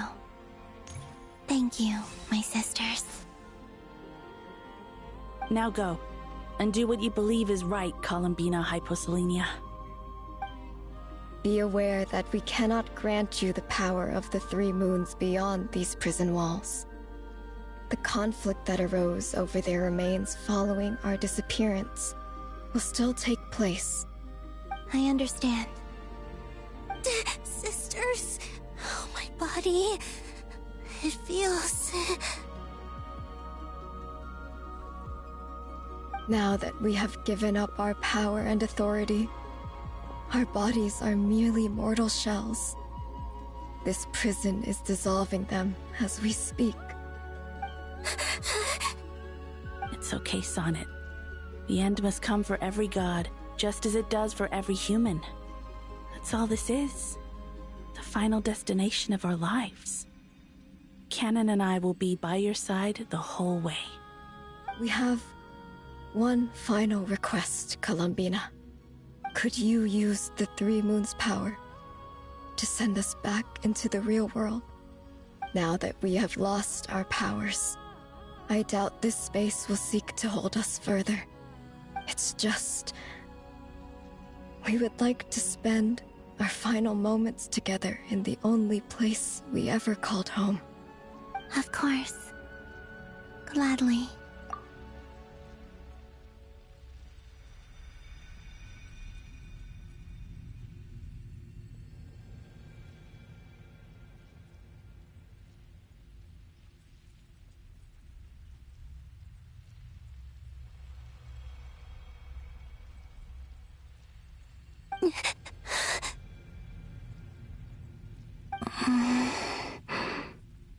Sonnet?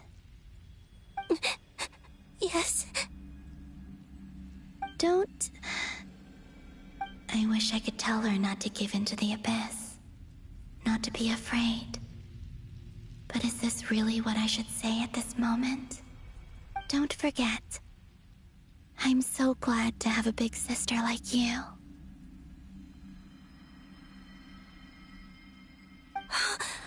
No, Hypo. Thank you. I'm okay. I'm not afraid. As long as my sisters are with me, I won't be afraid.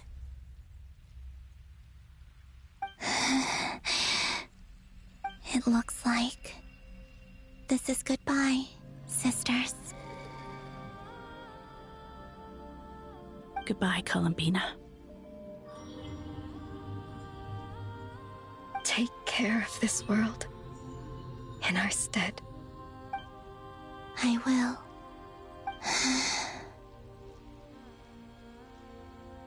And now, it's time for me to bid farewell to my body, too. May it become the moonlight that keeps Nodcry company through the long years ahead. So this is why Nodcry was not always home to Kuvaki. It only appeared after I poured my body out upon this land, and only this land. Kuvaki responds to me because it is me, my body, answering the call of my soul.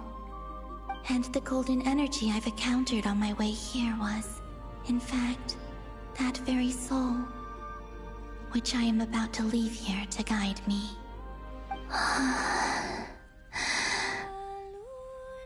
O power Trilune, eternal moonlight. I, Columbina Hyposelenia, lay aside my body. Let it be cast into the dark night to illuminate the future. May it be a companion to all who dwell beneath the moon.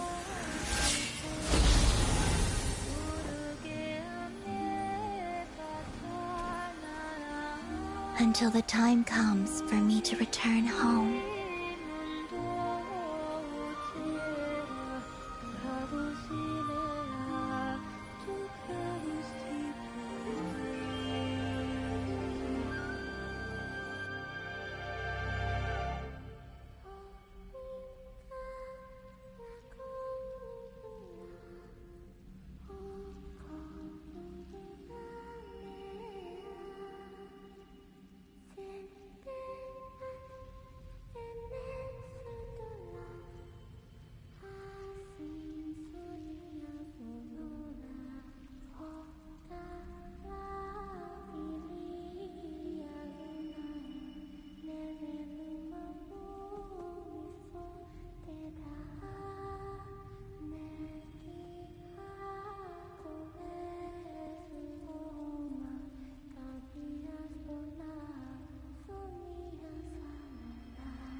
Boss! That was crazy! Were we even allowed to see that? Is anyone? Can you still see? How many fingers am I holding up? I see 2 fingers, and a look of sheer terror on your face.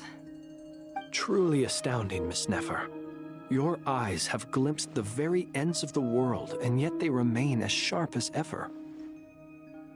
Or is the credit for this miracle due to Miss Lauma?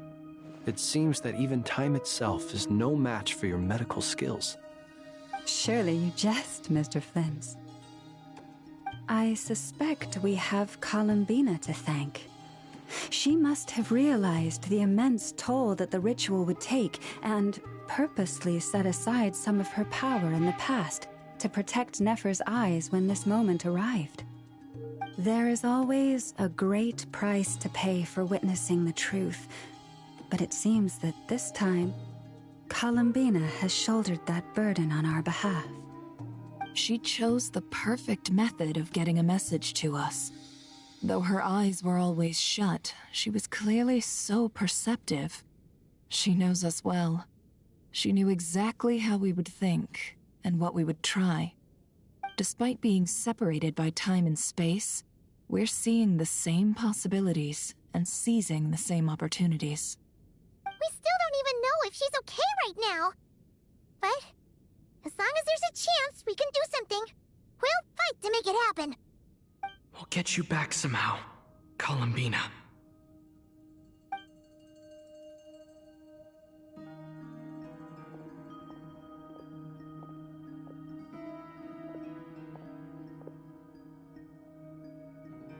Well, based on the information we now have, let's figure out our next moves. Thanks to these gentlemen, we have a much clearer picture of the situation with Dottore. The civilian population has been moved to safety, so we no longer need to hold back. Miss Androne, how are the calculations going? So far, so good. I'll keep seeing how far I can push the system, though. Can't have Hat Man being powered down for nothing. There's still a long road ahead. Where should we begin?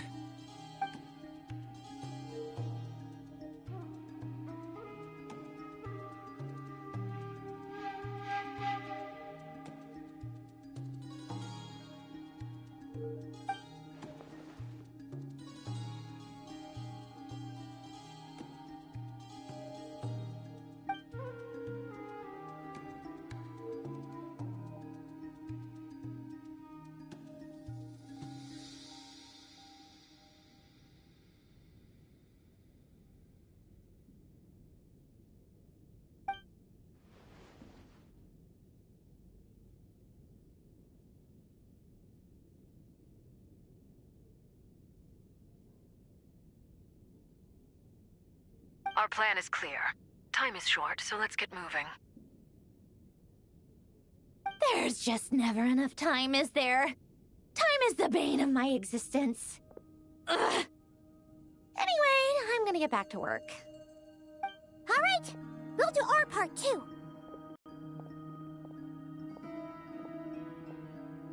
Yeah.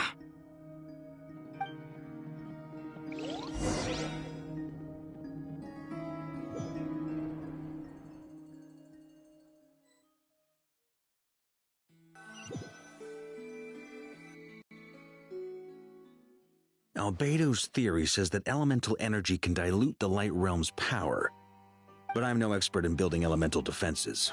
Sounds like something out of the advanced elemental theory section of the library. Whew.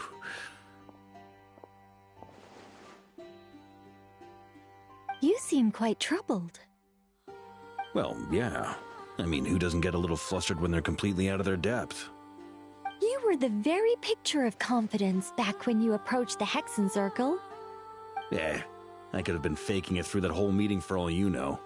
Who's to say I'm not just a ball of nerves in a charming and gregarious package? Oh gosh, really? I'm so sorry, I had no idea. Well, you're all the braver for it. Still, I was much more in my comfort zone than I am here. At least in Mondstadt, you can cry for help from a cliff top and actually stand a chance of summoning Barbados himself. Things have never looked bleaker than they do now. If we don't pull this off, Tevat's doomed, isn't it? Oh, you think so? Actually, yes. Yes, it probably is. It's a shame. Don't put too much pressure on yourself. Tevat has faced annihilation many times in the past, but it also gave us you, didn't it? Hey, don't give me that. It's not like I'm anyone special.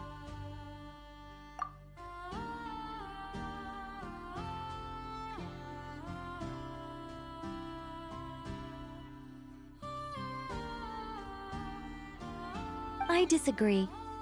Every human born in this world is special. We angels have always believed that. In that case, this humble human being has a big favor to ask of you. I thought you might say that. I'm sure Alice, in her great wisdom, sent you here precisely to help us in this difficult time, yes? Well, that has less to do with her wisdom and more to do with my power. Of course, of course. Well, the thing is, these elemental defenses we're about to build, I don't think it's a question of if they'll fail, but when. Durin's findings from his patrols make it clear that Dottore is constantly expanding his territory. First it was his lab, then the design bureau, and now this. It's not realistic to completely stop him encroaching on the rest of Nagcry. Rather, our goal should be to stall him for as long as possible. If Miss Sandroni's calculations are correct, well, they're the closest thing to certainty we have in this situation, so let's assume they are. Anyway, her calculations suggest that our best hope for victory lies in Miss Columbina's return. It's up to us to slow Dottore's advance and buy time for her to make a return. Are you asking me to help you with building the defenses? No.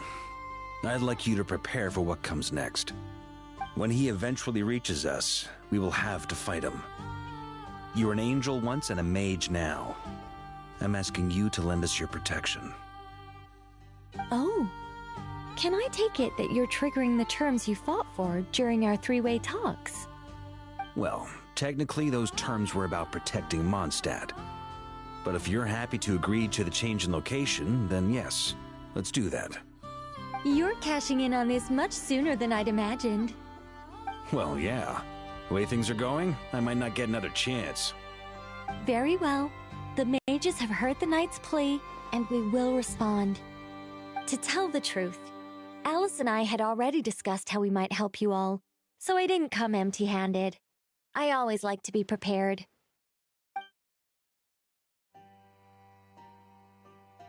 This is... wow. Yeah. This is great. Seriously, thank you. It's been many long years since I had a chance to dazzle humanity with a little divine intervention. To humbly serve as a reliable and responsible guide. Anyway, Knight of Boreas, please accept this gift in recognition of your great virtue. Go now. May the angel's blessing deliver you safely to your destination.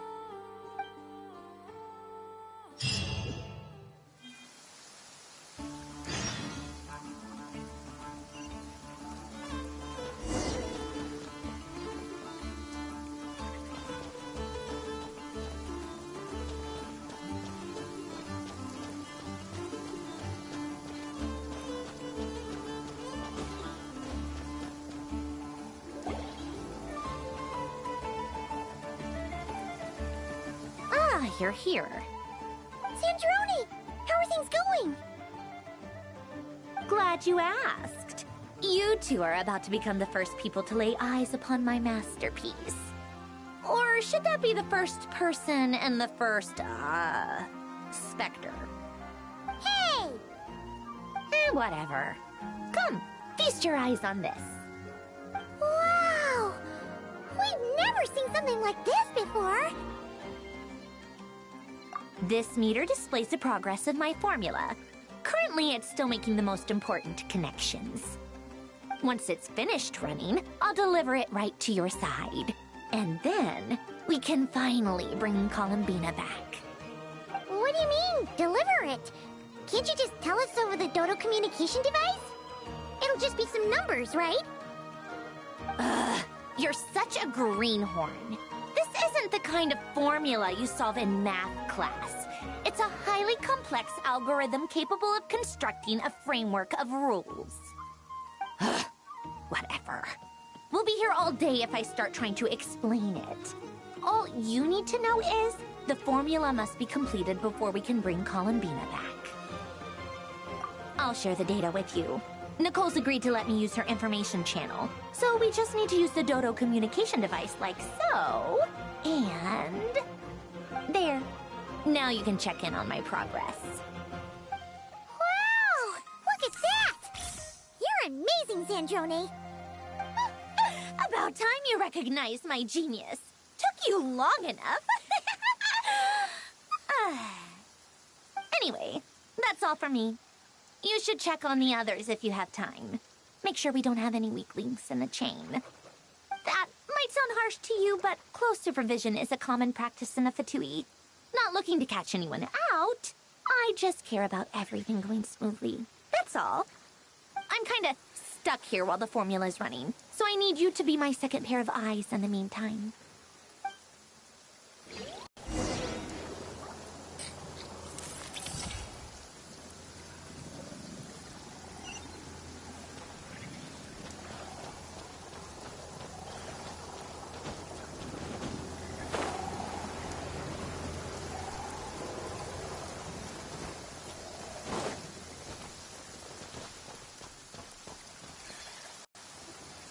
Yes, Miss Moonchanter? What are you staring at? You always address me in the strangest ways. Lady Moonchanter one minute, Miss Moonchanter the next. Yes, and? Are either of those incorrect? Not as such. It's just that I simply call you Nefer nowadays. Uh-huh. That's my name. What's your point? The point is I don't add any honorifics or titles. Meaning what? That maybe we're on friendlier terms now than we used to be. Is that how you see it? Then I thought I was the one with eye damage. Never! Wilma! Paimon, traveler. Just swinging by to check in on you. How are things going? Did you manage to get some rest?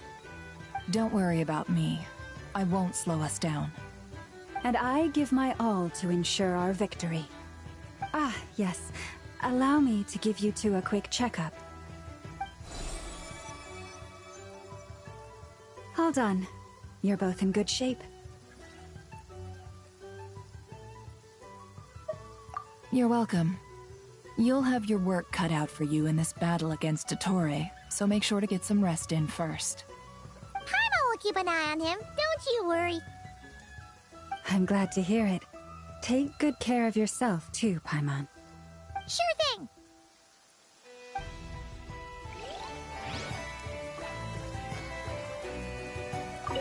Don't worry about me. I won't slow us down. And I give my all to ensure our victory.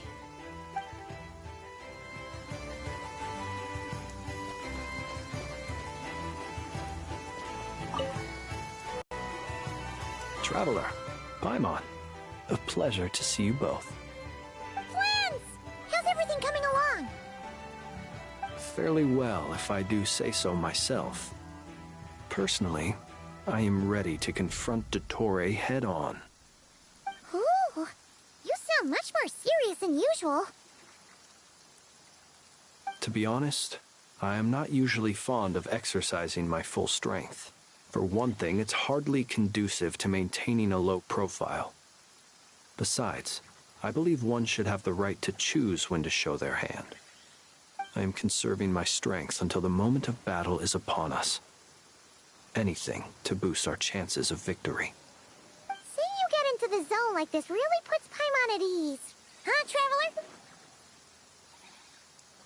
I consider it an honor to have your trust. Rest well. I look forward to seeing you both in your element during the battle.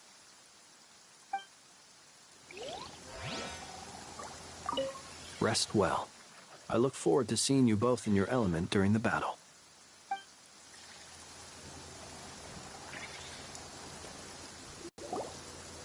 Thankfully, Miss Nicole has come to our aid. Nasha Town is now looking very well defended. Golden Flame. Yes, that's Nicole's power, all right. Based on the latest message from Grandmaster Varka, it sounds like they've reached an agreement. The situation should be more stable with her assistance. Everyone will have at least some degree of protection. Albedo! Durin! Hello there, you two. Are you well rested?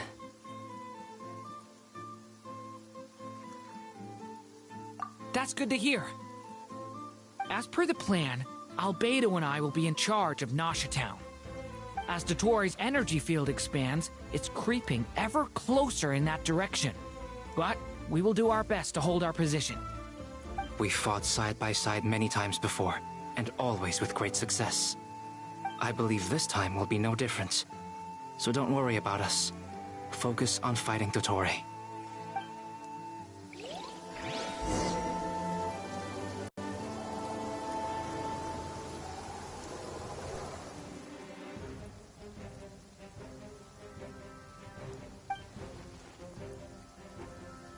Here they come.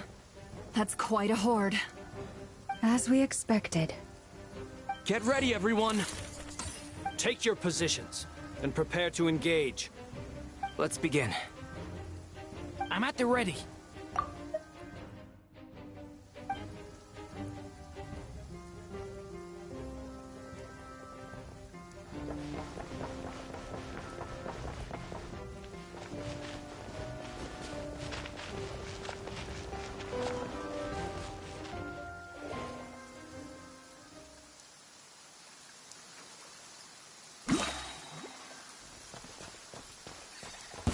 What a waste of time! It's your skull!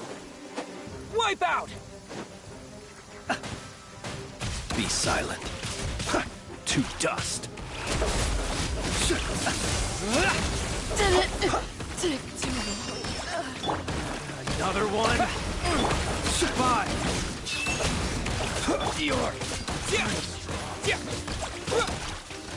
The night cometh.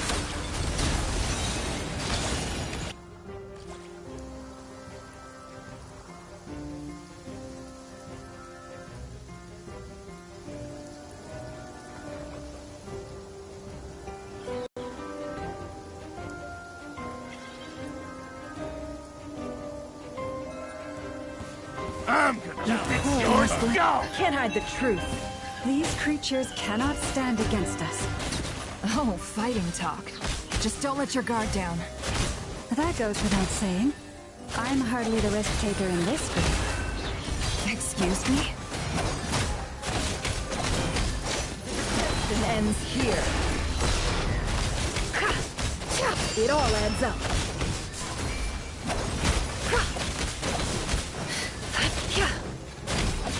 No more lies.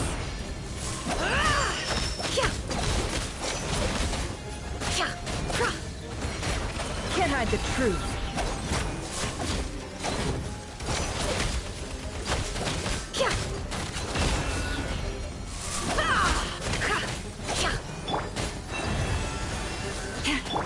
It all adds up.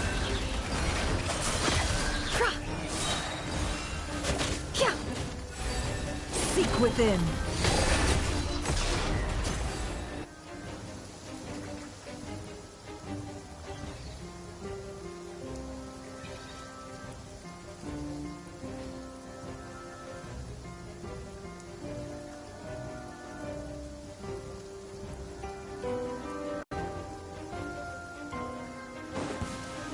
Burst forth! Leave it to me! Kang! New life! That was easier than I thought. Naturally. What do you need?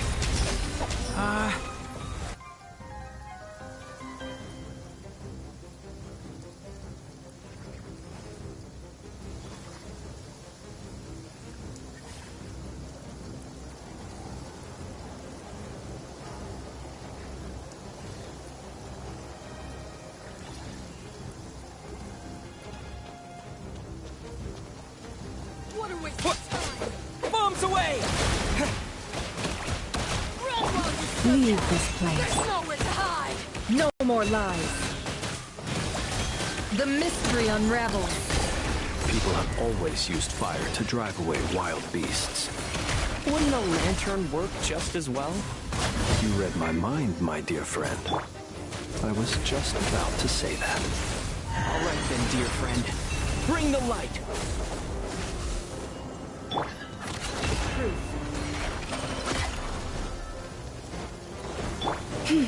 What?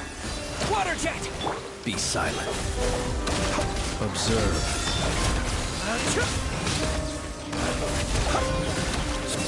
Fear the dark.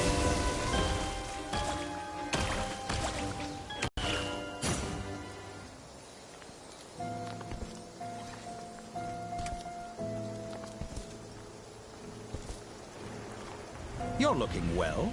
I trust you've had a good couple of days. Dottore. It's actually a good thing, in my view. If the subjects of my experiment were to die prematurely, it would throw quite a wrench in the works. And so, I must thank you all for your resilience. We are no longer on the same level, but you are nonetheless worthy of my respect. A creator god should be merciful and gracious after all. And in any case, it is only right that before I end your lives, the world is informed of the arrival of their new god.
The experiment begins.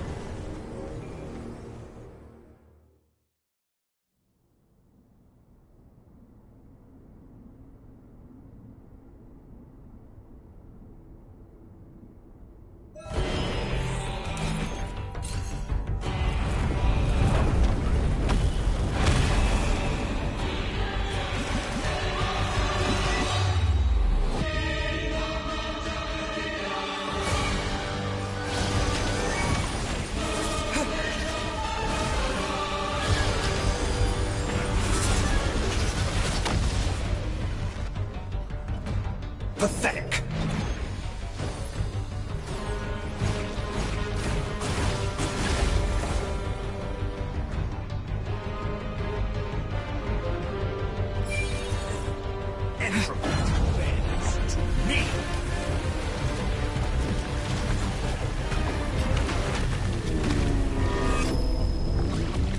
Perhaps you could try being a bit more proactive. How dull.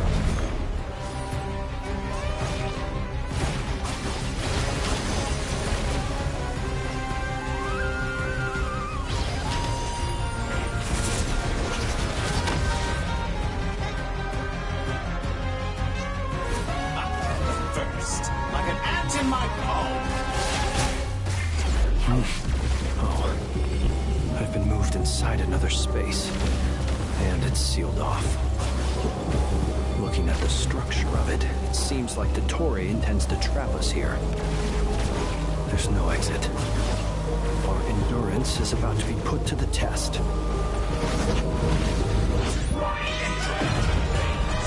me!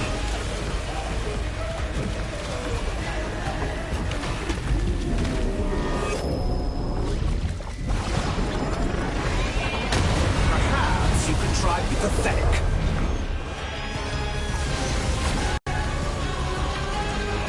Be shackled.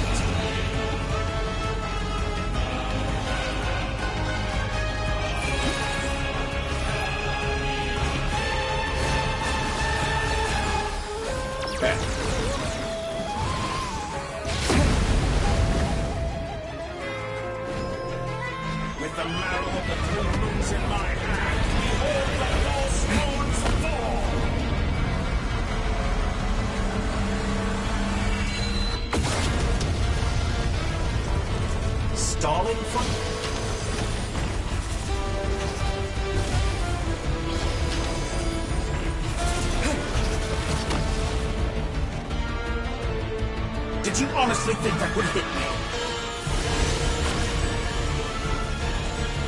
Go! Stay up. Looks like Dottore has opted for a divide and conquer strategy. But we will not allow him to triumph. Now, I shall pray for our victory.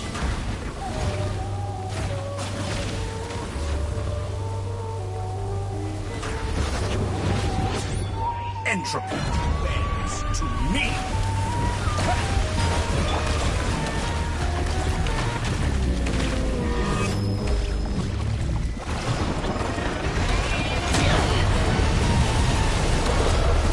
No more lies.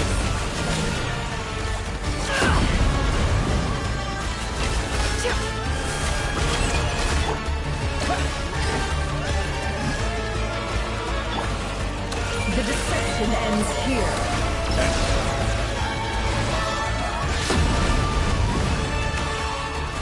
Did you honestly think that would hit you?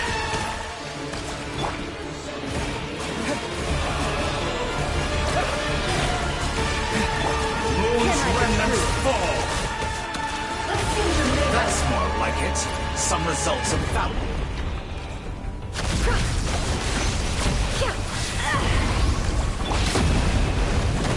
Water jet!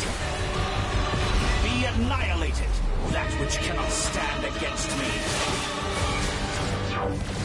What's this supposed to be? A knockoff version of the space Columbina got trapped in? There really is no way out. We'll see about that, Dottore.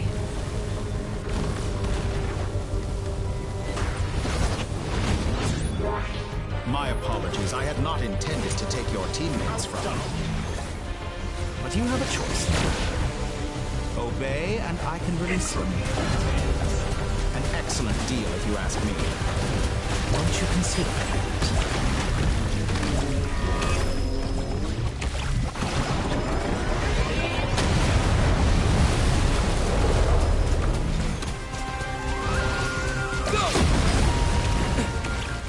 Stalling for time.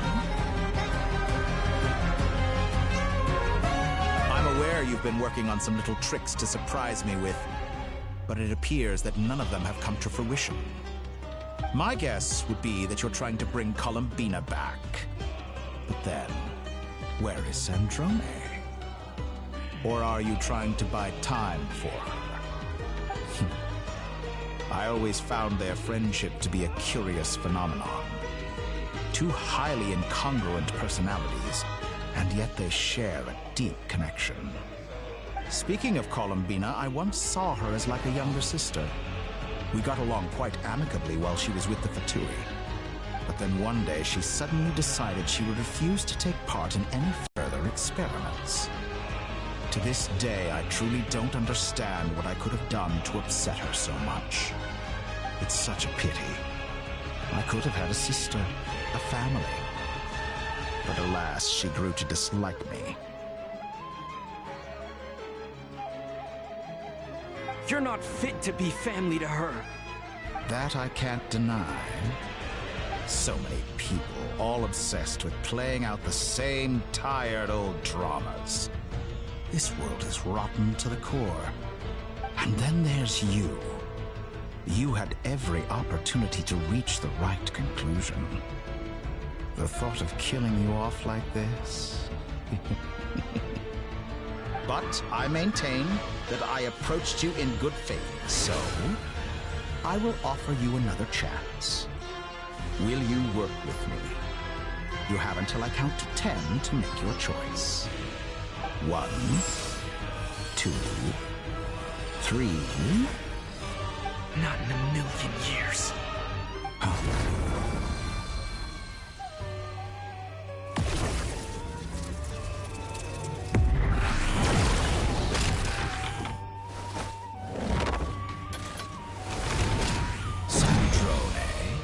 What a pleasant surprise. I didn't think you'd join us all the way up here. You're as sick and twisted as ever. Don't fool yourself into thinking anyone's grateful for the chances you're offering them. Sandrone, but the formula hasn't finished running yet. Funnily enough, I was just discussing a collaboration opportunity with the Traveler, and then I see you, who I must say is a good example of an opportunity gone to waste. Gone to waste? I said that everyone would get one chance, and you've used yours to march right back into the lion's den. So yes, it's an utterly wasted opportunity. And what makes you think I believe a word that comes out of your mouth? I was planning on disposing of your little formula after wrapping up more urgent business here. But since you've taken the trouble of serving it to me on a silver platter, I can simply bring it forward in the schedule.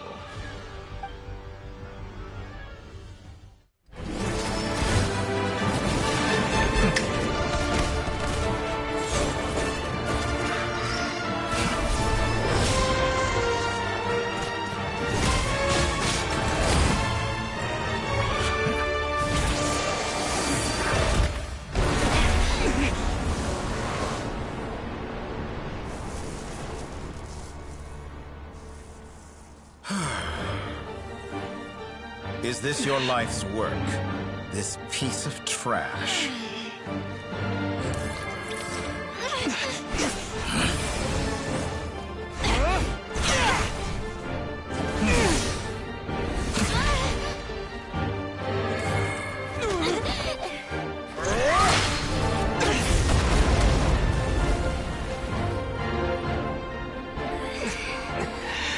Your formula runs too slowly, Sandrone.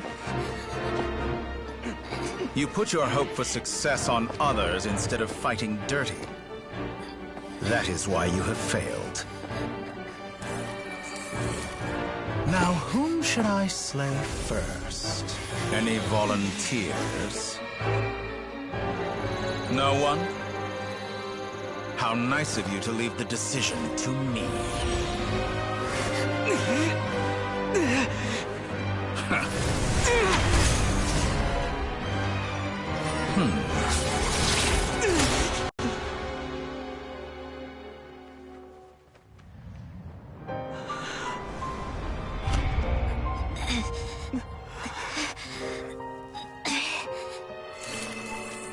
Oh, how unexpected.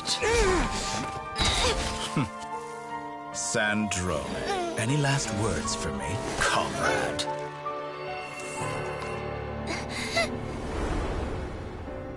Is there anything you wish for?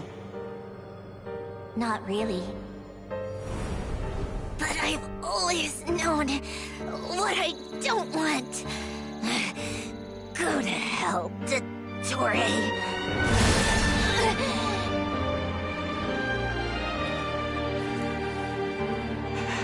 No!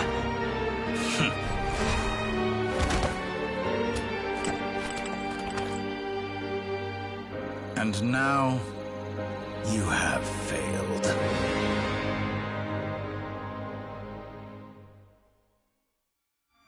Sandrone! Now you see how fragile mechanical contraptions are. Just a gentle tap, and they fall to pieces. However keen of an inventor Sandrone may have been, her death spells the end of the formula that was running inside her body. Of course, I have to commend her for making it this far. As her colleague, I have to admire her stubborn tenacity. Now, it is time for you to take your place by my side. My count was interrupted, but the second chance I extended to you still stands. Once again, you are welcome to join me. By now, I'm sure you have gained a greater appreciation for the power and authority I wield.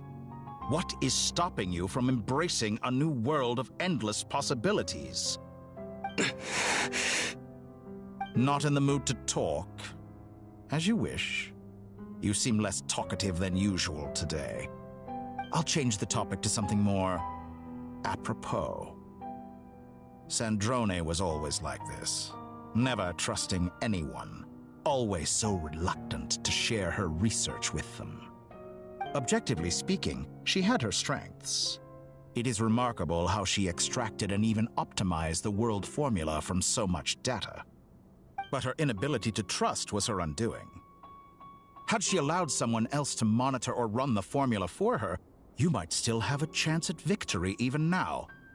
But regrettably, she was a stubborn fool.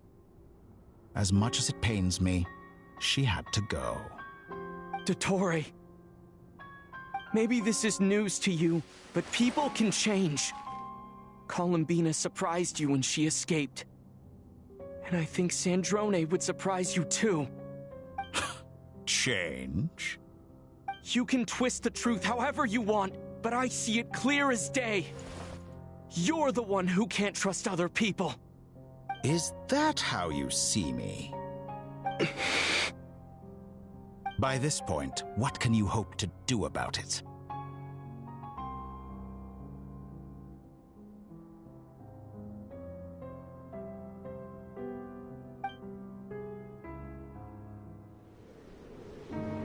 It is pointless to fight on. You've already lost. Wrong. You can't win this, Dottore.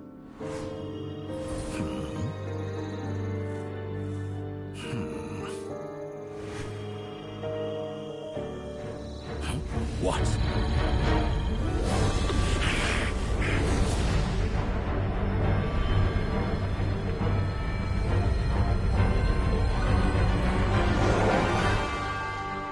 My formula can get us 90% of the way.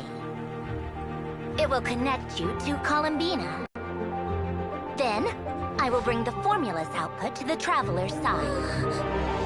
For the last 10%, do whatever it takes. Just bring the moon down.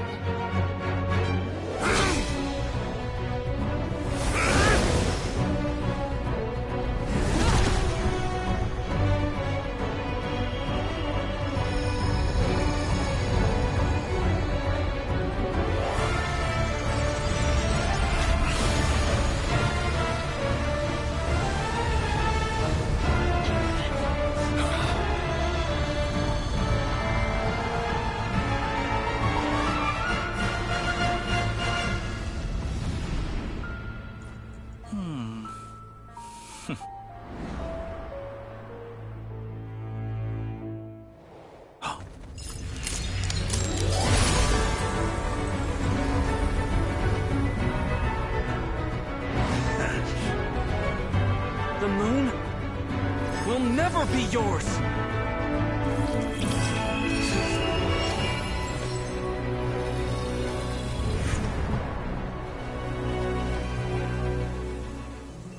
I turn my body into moonlight and pour it over Nodcry. My soul, I leave here to inform my future friends. Lastly, I will hide the Trilune Authority within the Frost Moon. And when my body, soul, and authority are reunited, finally... Columbina!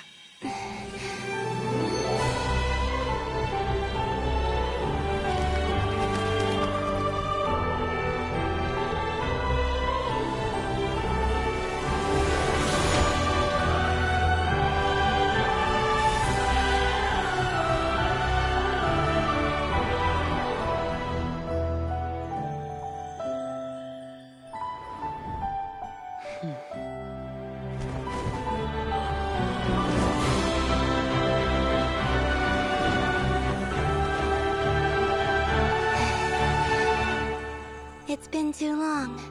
I'm back.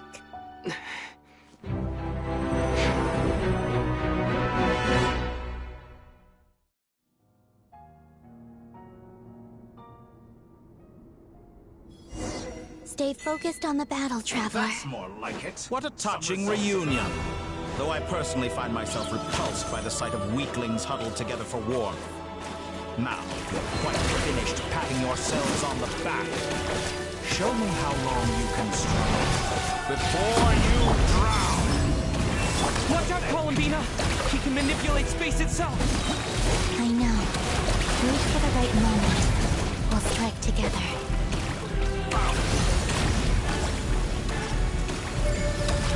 Me!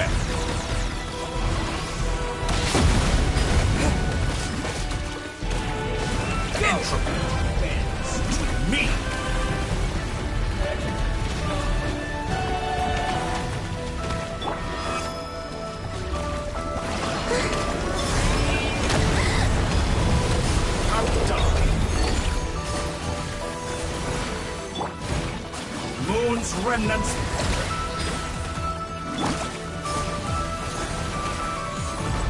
Good. Keep it up.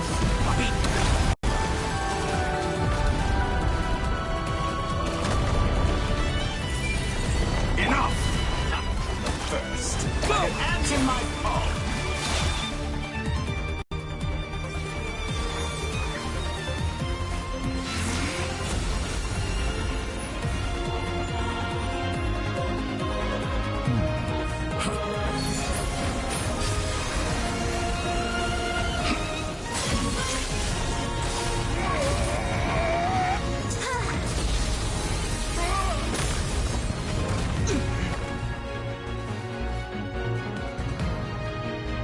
I grant you the new moon's blessing.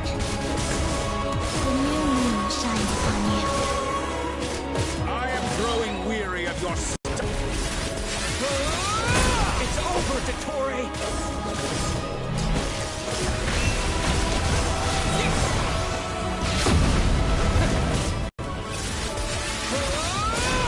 Time to pay for your heinous crimes!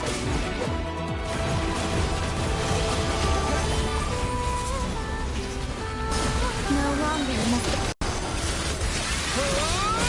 Our future is not yours to command! I was so close. let the moonlight dispel the darkness.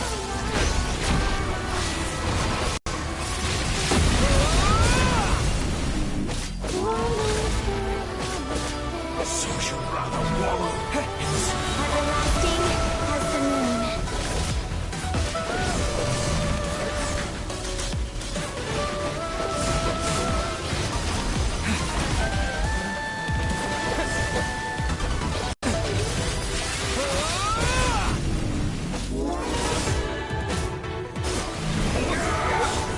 so close.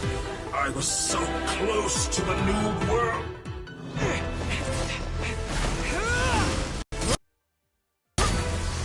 Willfully blind. How can you be so satisfied with your fate?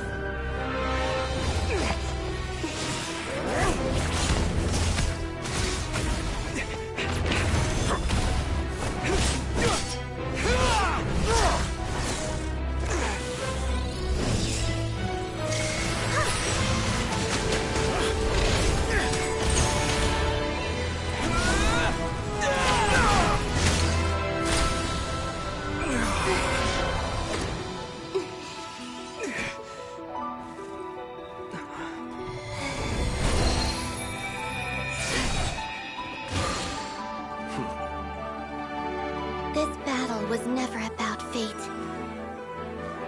It's about friends, family, and the home you stole from them. So dull. Only the weak rely on each other for comfort. You shall see. Once I transcend fate, you will be nothing but fodder for my grand experiment! That will never happen.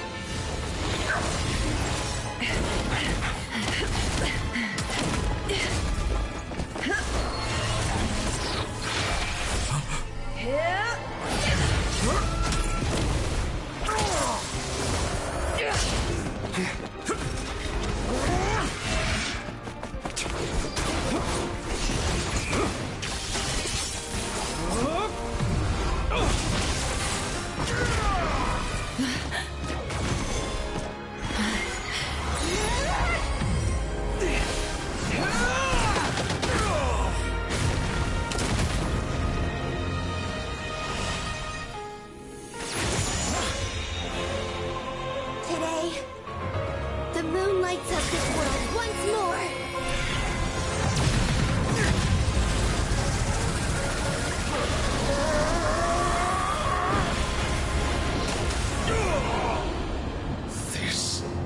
Cloud's world.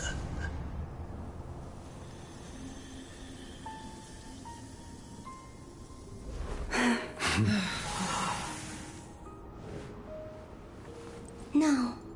This world is our home.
No, you're doing it wrong.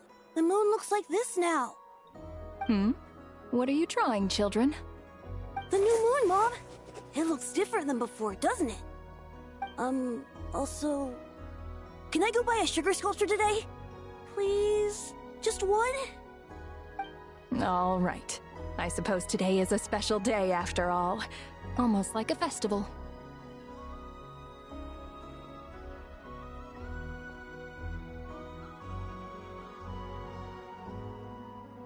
Extra, extra! Get the latest Nasha Express here! Post-disaster report! Nasha Town reborn beneath a new moon! The voyage begins today! The future looks bright thanks to the League. Want a copy? I knew things would be different, but I didn't think that would include the moon. They say a new moon goddess has been born. A new moon goddess? Who's saying that? The Frost Moon Scions? I guess so. I'm not too clued up on the details. As far as I'm concerned, the moon's still in the sky and it's business as usual. Hey, since we've come all this way, shall we grab ourselves a free meal while we're here? Are you a convert now? Or are you just here for the free lunch? Oh, come on. What does it matter? After everything we've all just been through? That smells good. All right, that's it. I'm hungry. Time to eat. Come on! We gotta get there early, or there won't be any good spots left! Shh, keep it down. This is a residential area. What if people are still sleeping?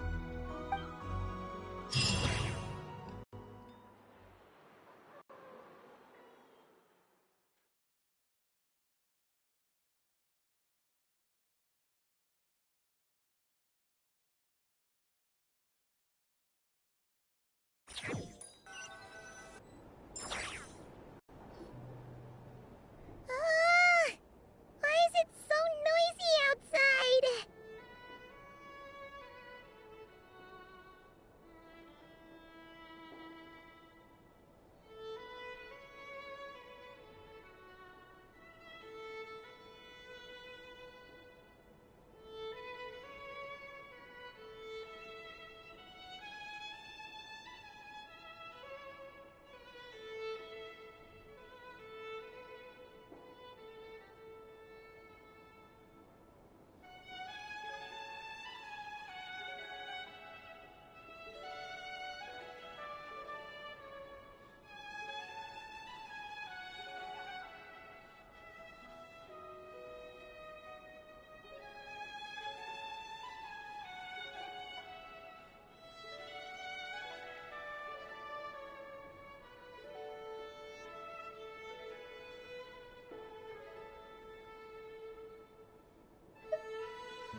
It's okay. Paimon was pretty much awake anyway. long since we last had a chance to relax, huh? Feels like time is moving slower than usual. What about you? Did you rest well?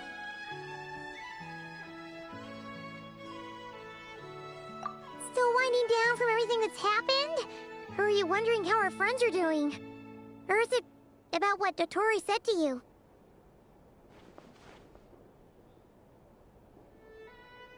Okay, if you say so.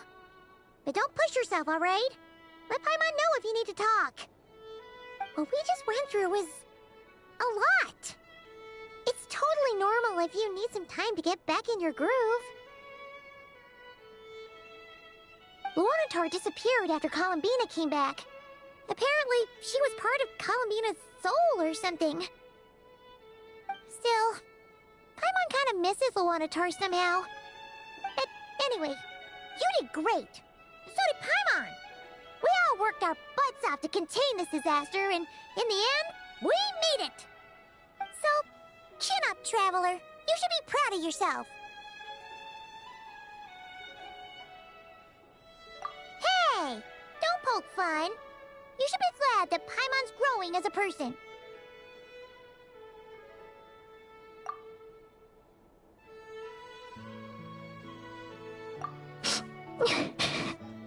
Paimon didn't think you'd mention it. You have no idea how anxious Paimon was. She was worried sick about you. Well, if you really want to show Paimon you're sorry, you're gonna need to make it up to her. You better be ready to splash out on a lavish meal.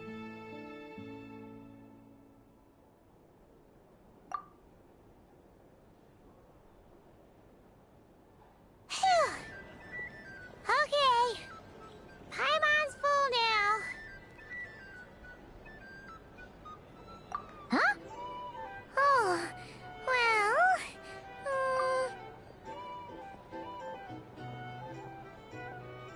Hey there, Traveler and Paimon!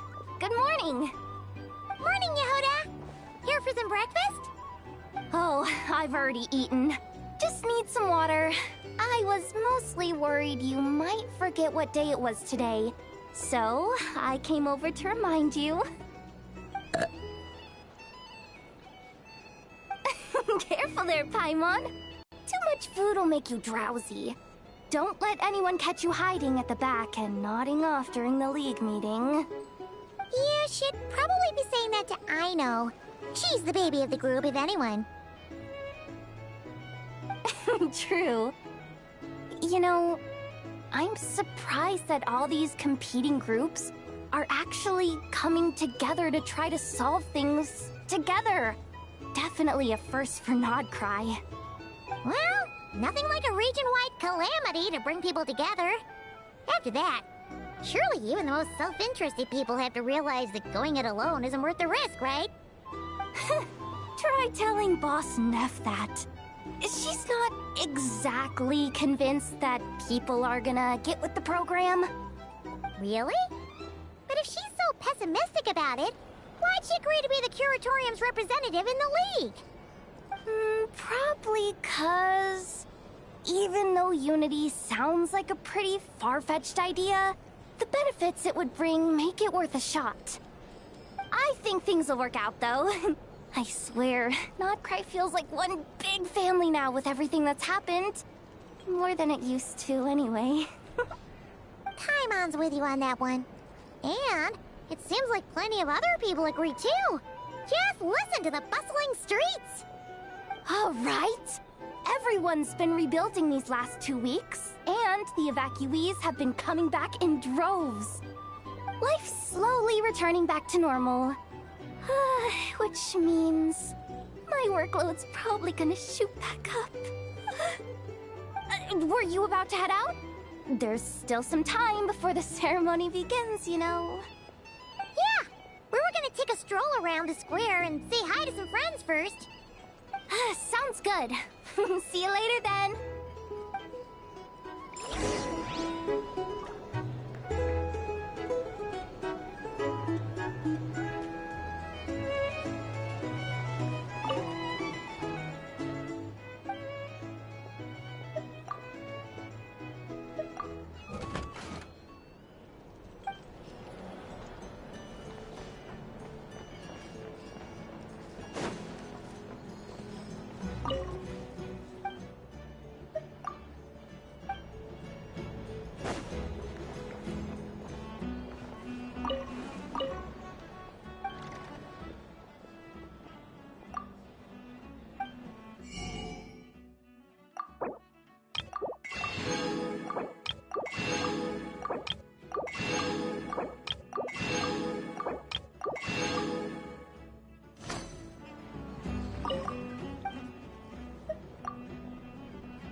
please accept today's boon.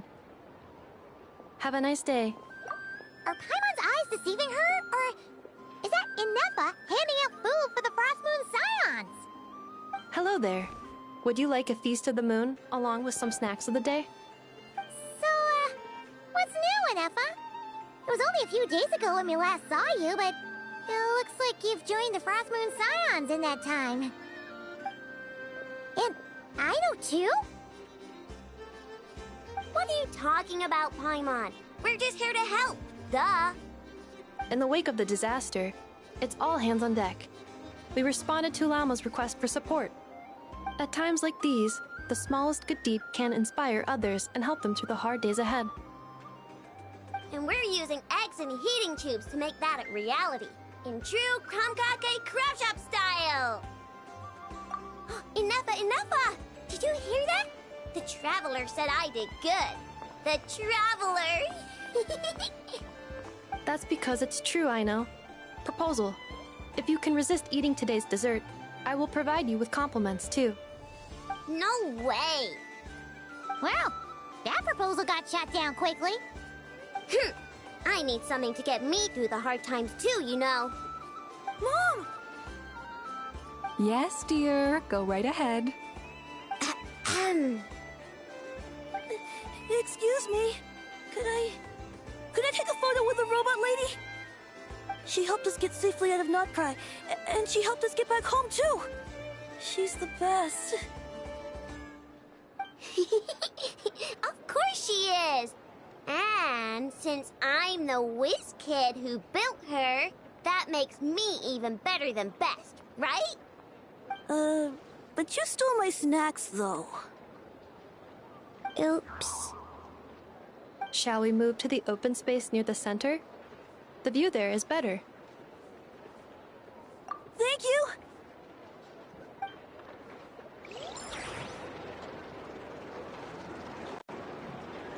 Aren't you the better pick for this job, Flint?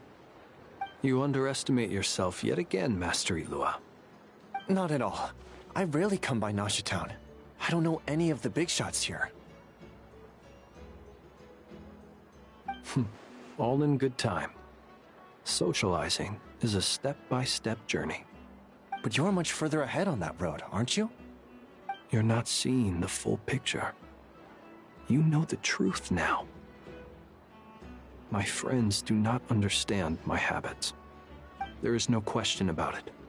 The Lightkeepers need a representative in the League. Someone who is upright, cares about other people, and can realize their self-worth through group action.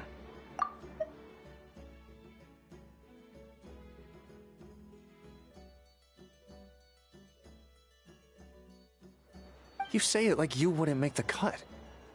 I am most flattered that you think I would.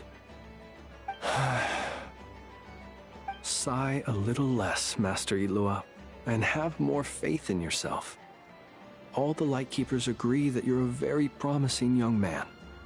That is precisely why Starshina Nikita felt safe delegating such important work to you. I'm sure we all also agree that we would sooner die of dehydration than manage to wrangle anything out of you in a discussion. My apologies. I am not in the habit of bringing water with me when I go out. Whatever. I'll take the job. By the way, who else is part of this? Oh, it's quite the who's who of Nodcry. There's the Moon Chanter of the Frost Moon Scions, the boss of the Curatorium of Secrets, a representative of the Voynich Guild, and even someone from the adorable Krumkake Craft Shop. I'm sure you will find speaking with them to be a genuine pleasure. If you say so. I've never done this work before, so I'm honestly a little scared of making mistakes. But I'll do it. Not only is it our duty as Lightkeepers, but because I want to make Nodcry a more welcoming place. An admirable attitude to take. The beacons are lit, Ilua. We're but one step away from breaking through the blizzard. We have the chance to band together and build our shared homeland into an Elysium. This is unprecedented for Nodcry. An opportunity not to be missed. Yeah, You're right. I'll do my best. Quite a few familiar faces have arrived. Let's go, shall we?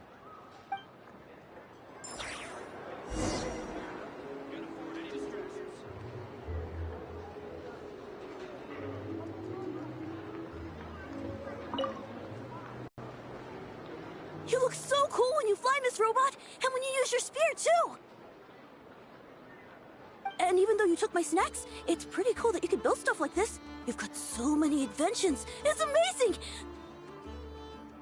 Also... Micah, we need to go now. 1 second! Please take this Feast of the Moon, as well as some snacks. Share them with your mother and your lovely family.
You seem well rested. I know no one's asked, but I'm sure you all want to know, so let me just say, we're doing great. Thanks. Well, great, but not perfect. Starting to lose my mind from boredom. Can't drink a drop of alcohol while I'm waiting for my wounds to heal. I'm sure you had a sneaky swig or two. Wait, how'd you find out? I'm sure you must be missing Mondstadt after all these years away, Grandmaster. Yeah, you could say that again. Every time I get news from Mondstadt, it makes me want to go back and see the place for myself. Honestly, once things are wrapped up here, I think it'll be time to head back home. Hey, looks like someone's taking the stage. Can everyone see okay? Anyone need a boost? I'll just listen from the back. It's fine. You're taking this pretty seriously, huh, Durin? Well, it's not every day that I get the chance to see how people speak in official settings. Soak it up like a sponge. I'll make sure you get a chance to practice for yourself later down the line. Actually, I know just the thing. You can debrief the Knights of Favonius for me. Mr. Varka, are you forgetting that I'm not a Knight of Favonius? I can knight you. Any particular title you'd like? Is he joking? I really can't tell. You'll have to figure this one out for yourself. It'll be a good learning experience. It is my honor to host the opening ceremony for the League, and to have this opportunity to speak to you all in my capacity as Voynich Guild representative. Could this person also have been pushed onto the big stage by the real big shots? Guess I'm not the only one then. We come here today, having weathered the trials and hardships of yesterday, and having learned from them the importance of unity and cooperation. All right, here we go. Uh-oh, looks like Aino's off in Dreamland already. Wait, Boss is looking kinda drowsy too. What's up with her?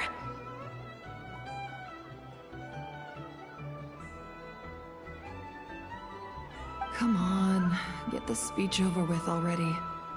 Nodcry is our home, the land we rely on for survival. And as we chart a course for the future, may we persevere through the storms ahead as we sail towards a new era of prosperity, freedom, and hope.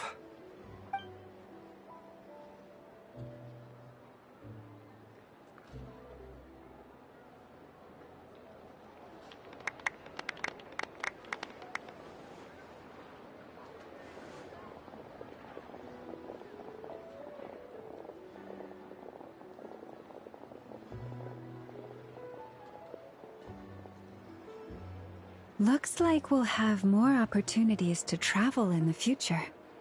I'm sure you'll cope, Lady Moonchanter, given how fleet of foot you are. Snezhnaya, I can make a little extra by selling their wool.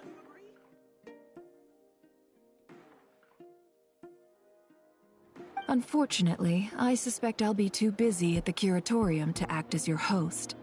We have a busy schedule, not to mention an international network of contacts to manage.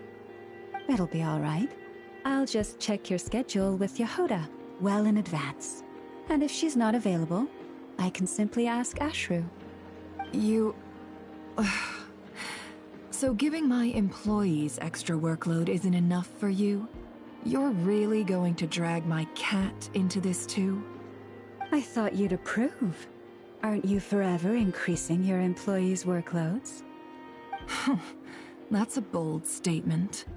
Are all the Frost Moon Scions feeling more audacious now that your moon goddess has returned? Columbina's return has brought joy to all who care about her. That includes both you and me. As for the Frost Moon Scions, we are learning how to thrive independently, without relying on the moon goddess. It is up to us to make our home a more livable place. Joining the League is one of the steps we are trying towards that end. I like the word try. It's nice and non-committal. You can opt out at any time and still say you tried. You don't see a bright future for the Frost Moon Scions? Or did you mean the League? I'm just not as optimistic as you. The Frost Moon Scions should count themselves lucky that they have a leader as stubborn and enterprising as you. But Nodcry's a big place, with all kinds of people. Most of them don't enjoy answering to a leader, or even listening to reason.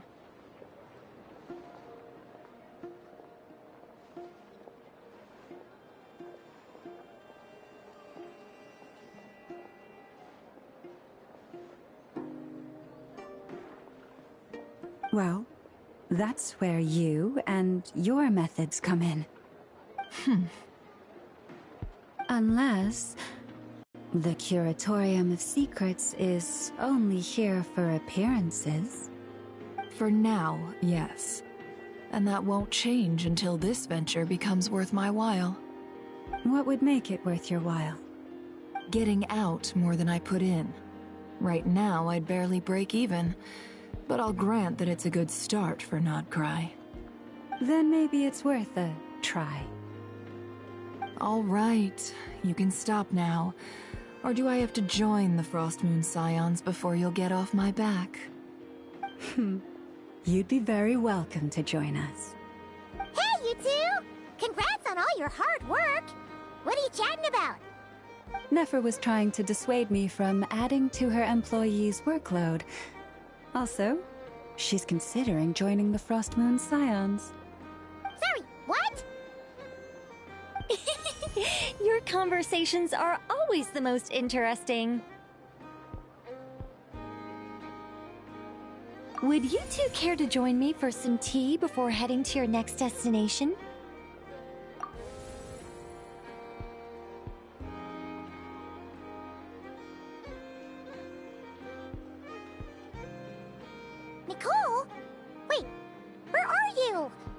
Aren't you gonna show up today? Sadly not. I'm otherwise occupied right now. I'm sorry, Paimon. I can hear how disappointed you are. If it's any consolation, let me say that how things appear on the surface is a far cry from what they are at their core. Perhaps you'll feel better if you focus on the fact you have a special line of communication with the great mage herself. Okay? Has something happened? No, or not yet, anyway. Well, that's not ominous at all. Not for the time being. Just think of this as a general check-in to make sure this communication system is still running smoothly. Besides, it's good to chat once in a while if we want to maintain our friendship. You could have just said so. Haven't got all worked up for nothing. Still, the best friendships are built through face-to-face interaction, you know. It's never gonna stop being weird having tea with you when you're not there and just talking to thin air. All right, fair point. I'll bear that in mind for next time. Yeah. Any update on that crisis at the world's borders? Alice just informed me that they had their work cut out for them. And now everyone's thoroughly exhausted. But they did finally get things back under control. Still, we can't let our guard down yet. The disruption caused by this disaster has made Teyvat easier to detect from the outside universe.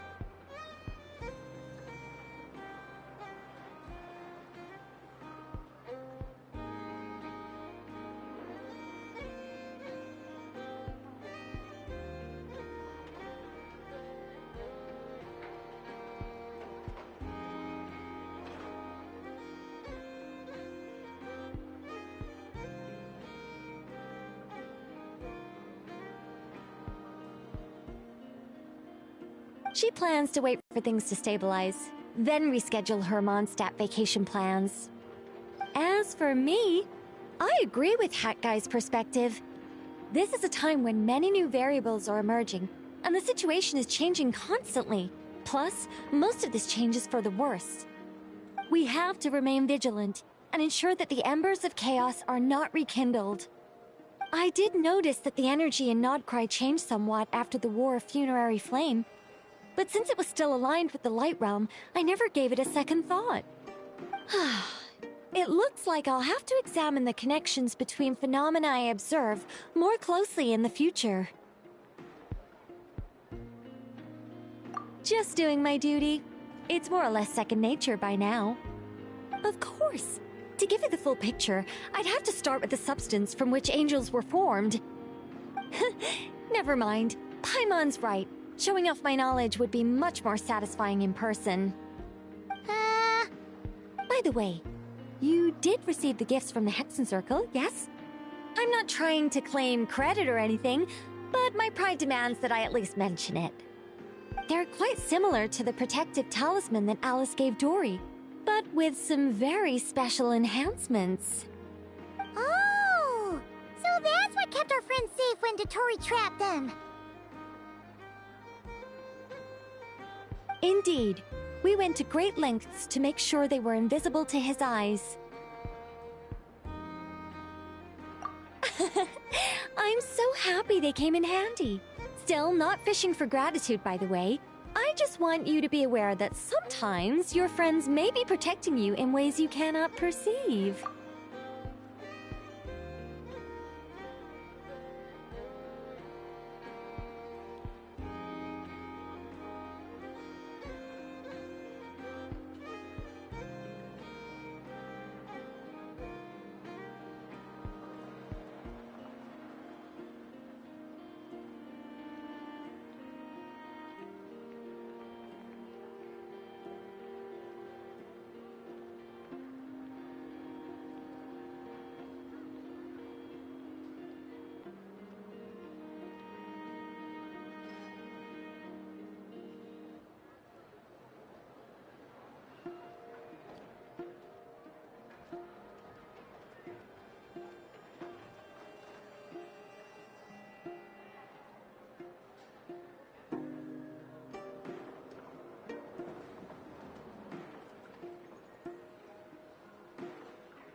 Anyway, I'll contact you if anything else crops up. If not, you know what they say, no news is good news. Oh, my angelic instincts are tingling. They say... you should head to the docks next. Your friends are about to board their ship home.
You're here.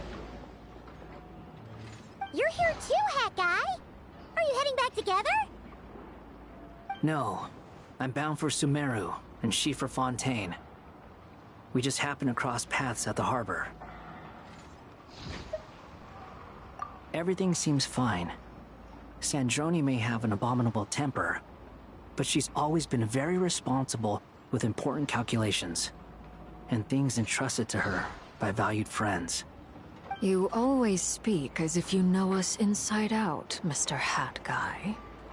Maybe I'm just a good judge of character. I certainly hope that's all there is to it. Regardless, you have been a significant help in this matter. For that, you have my gratitude. I didn't do anything special. Sandrone's the one who completed a seemingly impossible formula and turned the tide of the entire battle, even giving her life in the process. She's the one we should be thanking. Even we were unaware that Sandrone had hidden the real formula inside Polonia's body. She managed to fool Dottore into thinking the formula was running in her system by installing an identical-looking decoy within her. She probably realized that she didn't have the strength to stop Dottore. But this way, she could at least get him to lower his guard. She always worked like that. Always had a backup plan.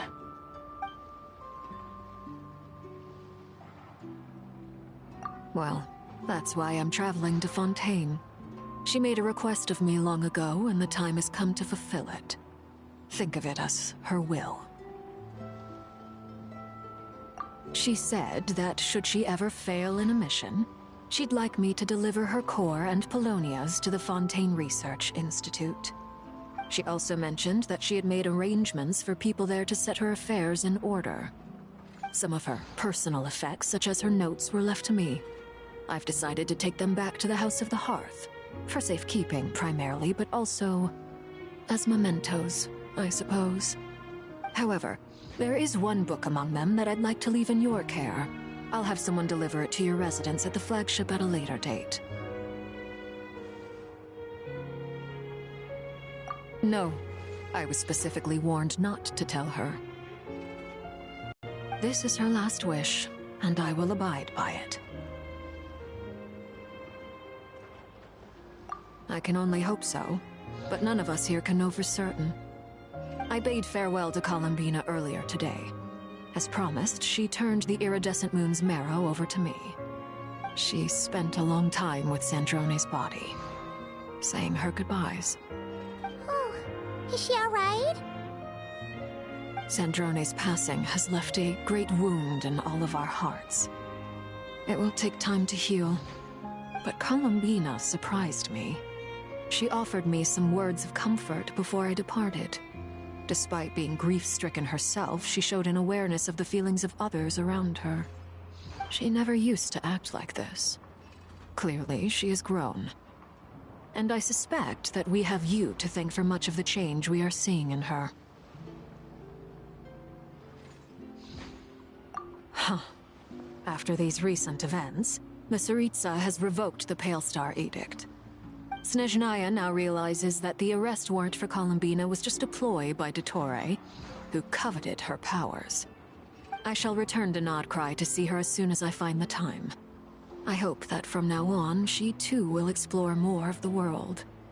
Columbina Hyposelenia's journey is only beginning. My ship is here. Traveler, Paimon, we shall meet again. You too, Hat Guy.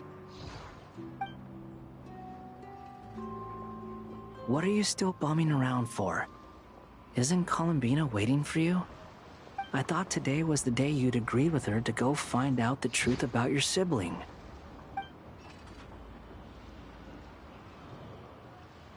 You're afraid you won't like the truth when you see it. Well, this is new. I was starting to think that nothing could scare you. Don't say that! Wouldn't you be if you were in this situation? Fair point. But I'd say I have more experience facing up to unpleasant truths than the Traveler. They say blood's thicker than water. I know how much you need your family back. More than you need any of your friends. And I'm sure that all your real friends understand that too.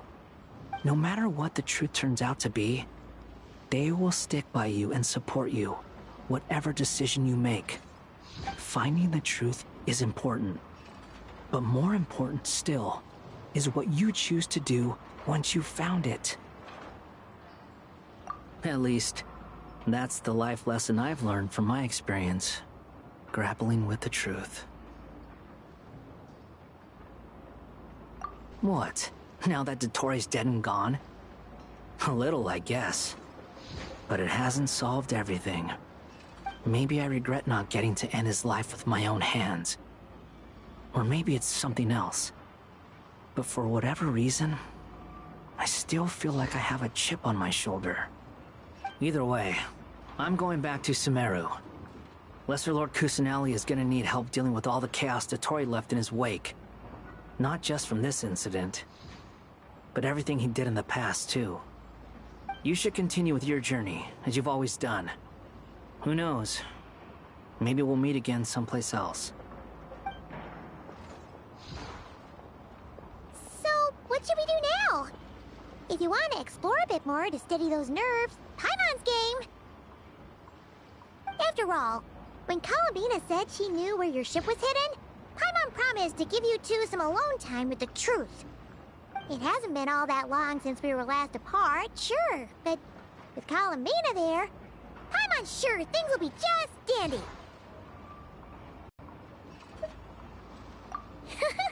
Ain't no biggie. Paimon might be all about that food and fun, but she knows how to do right by people. Paimon's sure you'd prefer to digest the news about your sister in peace. But, no matter what you see, just know you can share it with Paimon. Of course, as long as it's not super private. If you can't make sense of something, let's give it some thought together. And even if we both can't figure it out, Paimon can at least treat you to a nice meal.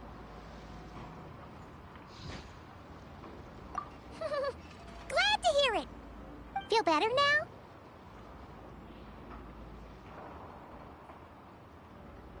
Alrighty. Next up, time to meet with Columbina.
can't quite believe we're meeting out here.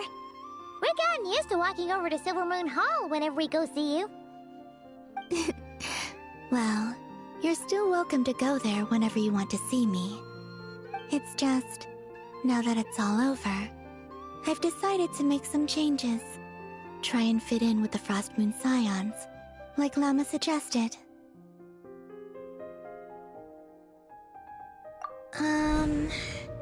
The older generation are still timid around me. They don't dare get too close, and they bow their heads when I walk by. But things are much better with the children. I see more curiosity in their eyes. Hopefully, by the time the next Moon Prayer Night comes around, I can enjoy the festival with them as myself, without having to pretend that I'm only dressed up as the Moon Goddess. You'll do fine, Columbina. Paimon's sure they'll realize you're super nice once they get to know you better. You really think so? When we first met, you thought I was a little up in the clouds. Oh, we were just starting out then, come on! So Llama told you, huh? I'm only teasing. I know that I have you to thank for pulling me back down to solid ground. It feels good to finally stand firm on the earth where I was born. Oh, that's great!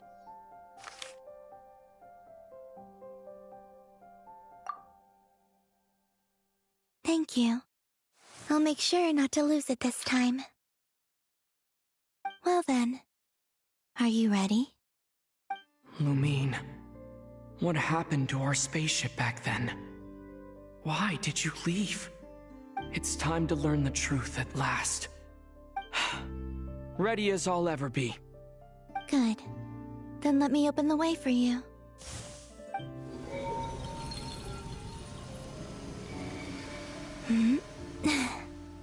Where does this lead? To our shared destination. Huh? Do you remember me telling you about my missing prologue back when we just met? I said that my story began on the moon.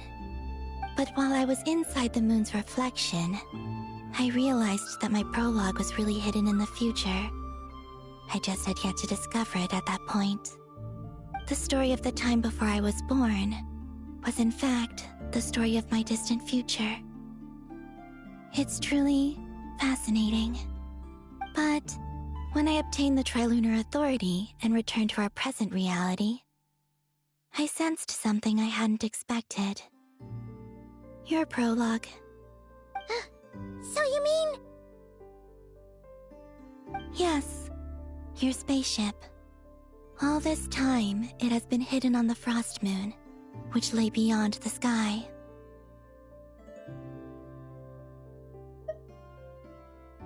The great ruler of the firmament. The heavenly principles. Wait, them? Why would they do that? I don't know. Perhaps your ship contains something that is incompatible with Tevat. Or something that cannot be known. Oh, did I pick a bad time to say this? I know it must have been hard to work up the courage to do this. Maybe I should have waited until you were on the moon, with no chance to back out. That would have been kind of mean, you know.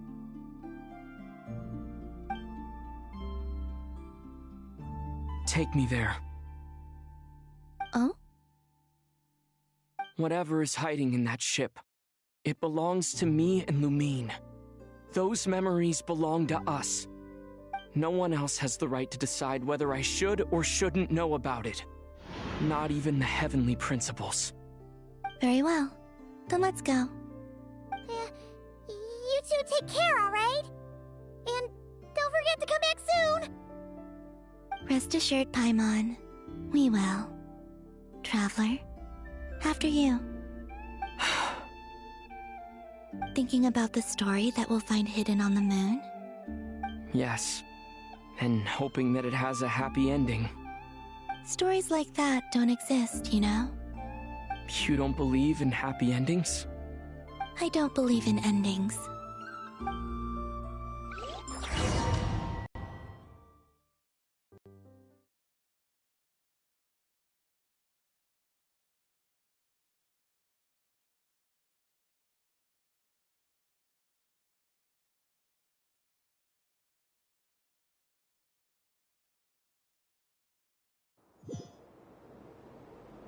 Where am I?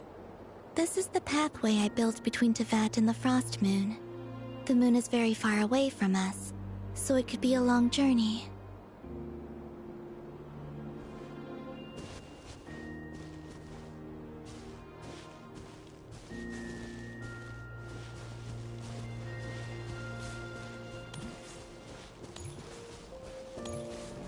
After I obtained the Trilunar Authority, I unwittingly saw past events from many of my friends' lives. One was Lauma. She was so young when they chose her to be the Moon Chanter. From then on, the Frost Moon Scions looked to her to bring messages from their goddess. But, for better or worse, I had left Hisi Island before she was ever born. It was not until much, much later that she met me. I think it's for the best. Because of the way things turned out, you had the opportunity to become friends. You're right. In that sense, I think we were both very lucky.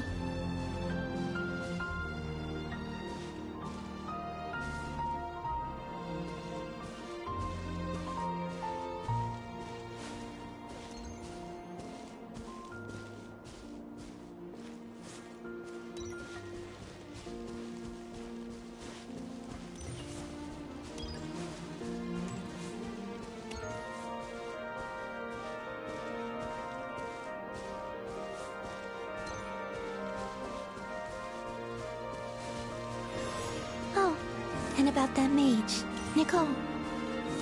I only recently learned that she has lived into... I suppose our friendship continues that tradition.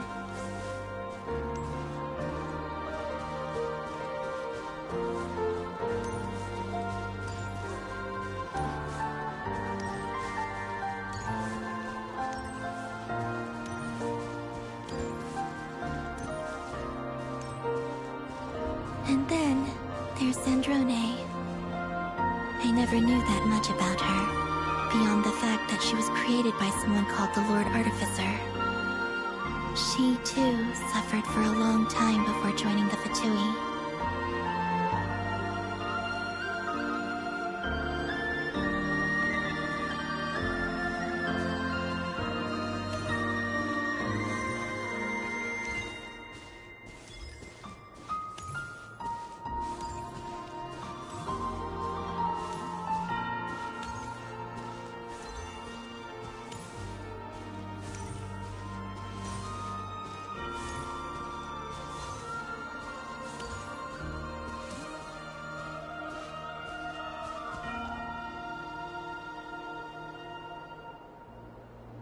How I wish I could talk to her again. Even if only to hear her say nasty things to me.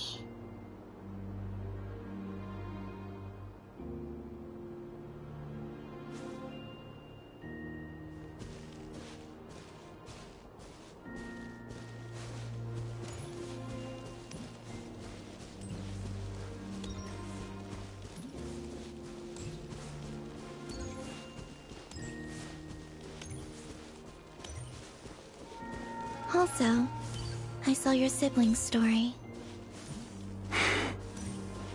I'm afraid I didn't see much. It seems that she rarely came to the surface, where the moonlight shines.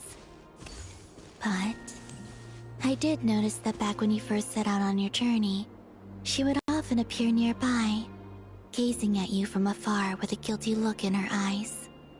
Lumine. Let us speak no more of the past. I probably shouldn't reveal so much about my friends. It's not my place. Let the moonlight carry us forth. We are very close now.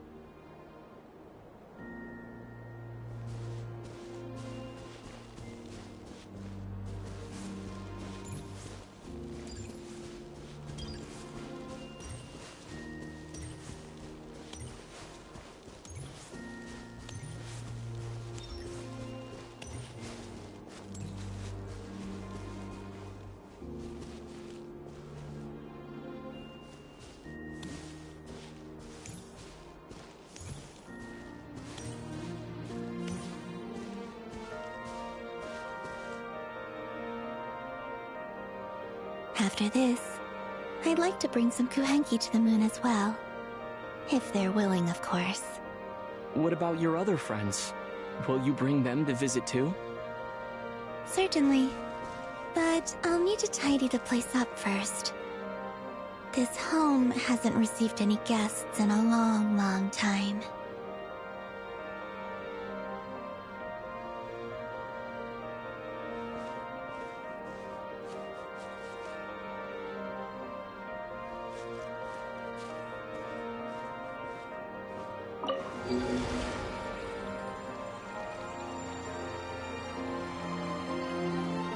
I remember writing something similar with you on Moon Prayer Night. I believe it was called... Dodoko's Whirligig. Yes, that was it. You asked me if I was afraid to return to the moon, and I said that I was. The idea that I had gained something precious, only to lose it so quickly. That frightened me. But I'm not afraid anymore. Besides, this time, we're traveling together.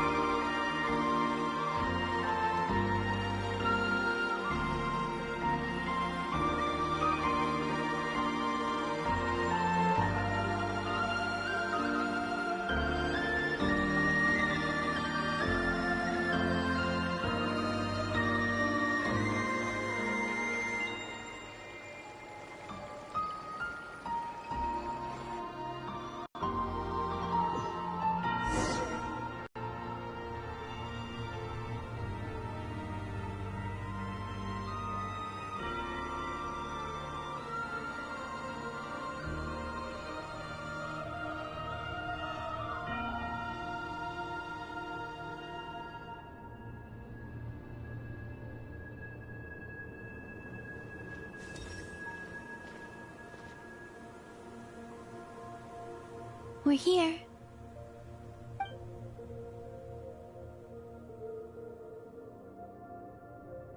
Over there.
Our spaceship. It's huge. I suppose that the moon is the only place one could hide it. It'll be alright. Huh? The way you feel in this moment, I went through it too, on Moon Prayer Night. The door was right in front of me, but I struggled to find the courage to step through.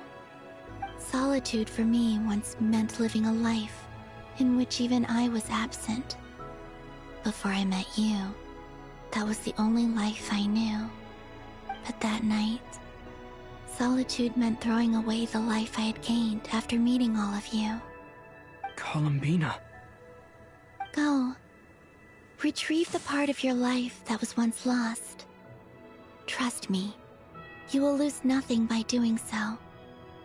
Look, Tavad is right there. All of our friends are down there, waiting for us. You're right. Thanks, Columbina.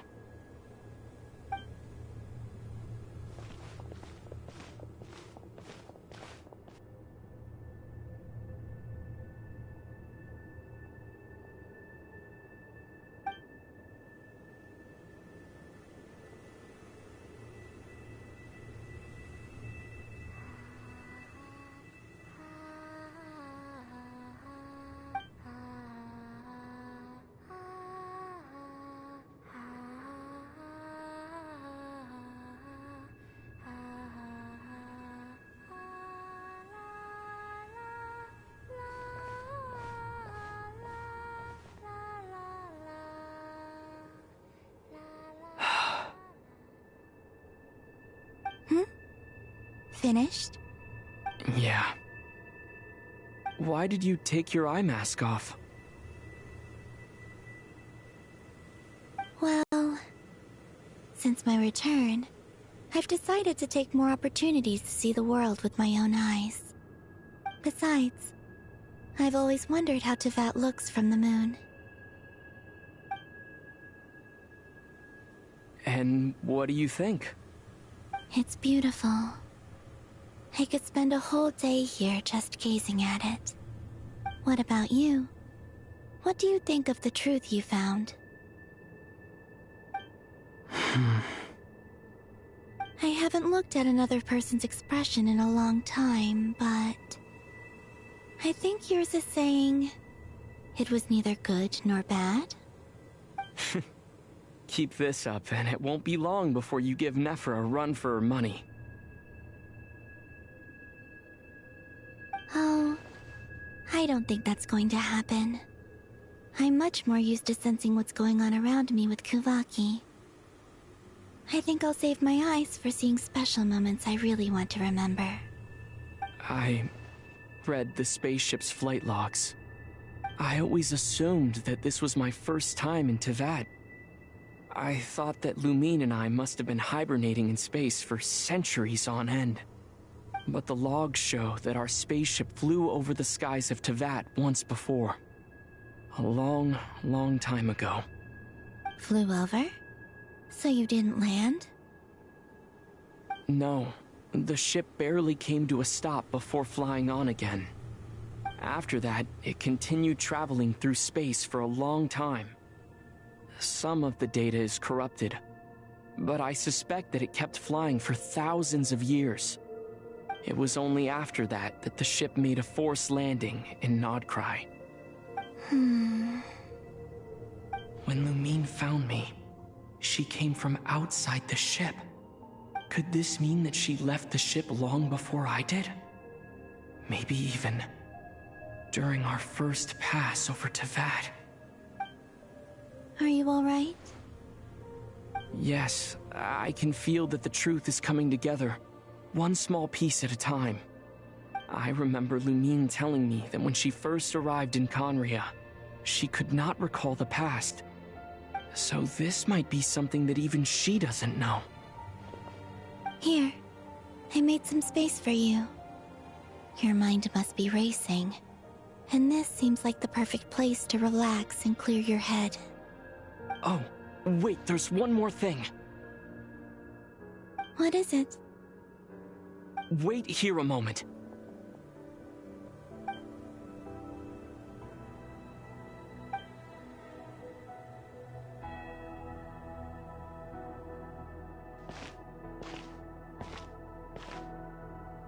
Hey, Columbina.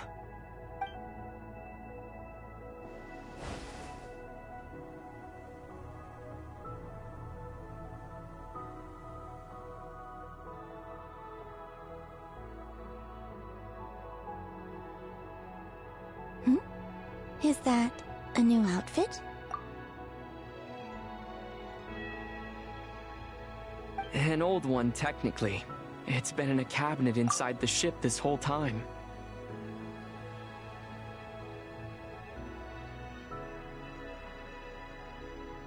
It's a matching pair with Lumine's. She always liked this set more. Huh. I don't think there's a huge difference. Really? Yes, it's still the same you. You're the same person, no matter what clothes you wear. Only Columbina would make an observation like that. Traveler, do you consider Tevat your home? Home is wherever Lumine is. But then after all the time I've spent here, and everything I've been through, yes, I'd say it's my home. Would you change your answer if Tevat changed appearance? I mean, if the truth about Tevat turned out to be different than what you thought. I don't know, but I don't think so. The truth is not what matters most to me about Tevat. When I was first born, I longed for a home. And when you get something before you're mature enough to understand the world, you just take it at face value. I thought that a home was a transaction. You give me what I want, and I'll do the same for you. But you and your friends taught me what a true home should look like. You never asked for anything, yet you gave so generously to me. That's because your friendship matters to us. It was worth it. In the past, I thought that my birth in Nodcry must have been a mistake. But after journeying to the distant past where the story began, I realized that it was I who chose Nodcry to be my future home. Now, I am glad that I made that choice. I'm sure your friends are just as glad. In fact, I intend to make the same choice today as I did back then. What do you mean? Well, I've given the Eternal Moon's Marrow to Lauma, and the Iridescent Moon's Marrow to Arlecchino. And now, I shall return my Kuvagi to Nodcry again, that it may continue to protect my chosen home. Wait, but what about your body? Oh, are you worried that I'll disappear again? I won't. Not this time. The Frost Moon has now entered the fall sky, and I am the Trilune Goddess. I am only returning to Nodcry the part of me that it needs. I am giving what I can, because my home is worth it. Oh, and I have something for you, too. For me? Yes. Come closer.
What was that? I lifted some of the restrictions this world placed on you. I trust this will help in your future adventures.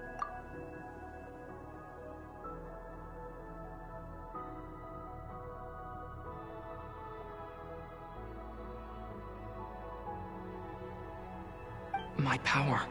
It feels like it's grown. I can use the elements more freely now. Thank you. This will be a great help. You're welcome. I see you as family, and after everything you've done for me,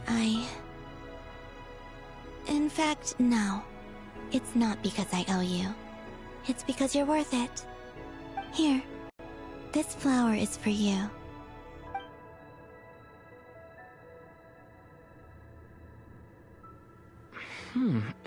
Isn't this a moon prayer blossom? Yes. Don't worry. You will never see these flowers lose their color again. I'm finally discovering the joy of giving. How I wish I'd learned this sooner. Hey, better late than never. What are you thinking about now? Why don't you take a guess? You get... one shot.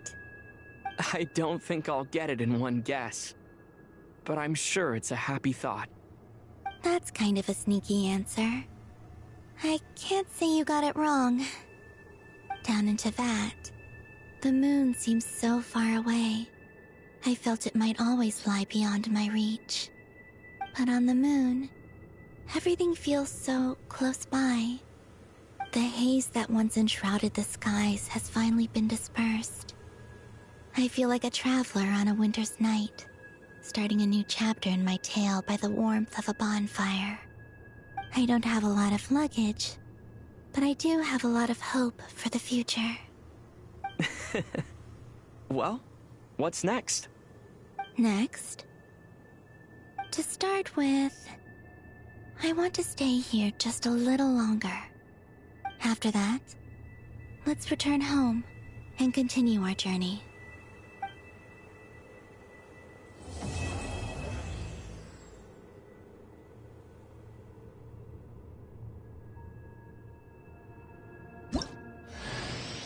These clothes bring back so many memories.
used to take long walks in Silver Moon Hall every day. So don't worry about me. I can keep up.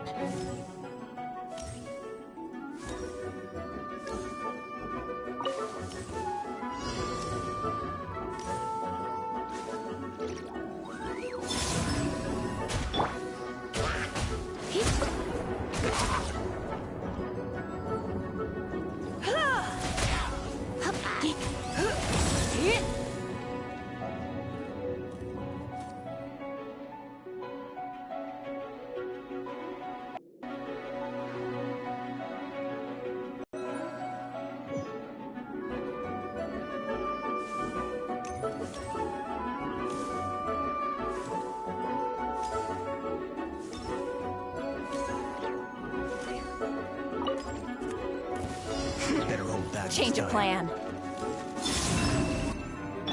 You Annihilation mode. Absorption test. Stand clear. Animal hypostasis emulate. A new moon rises.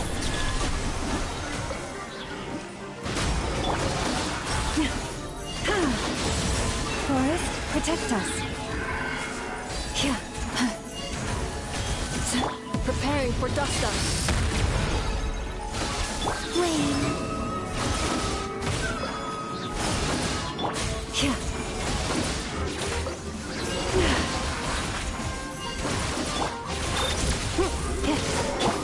Green moons converge.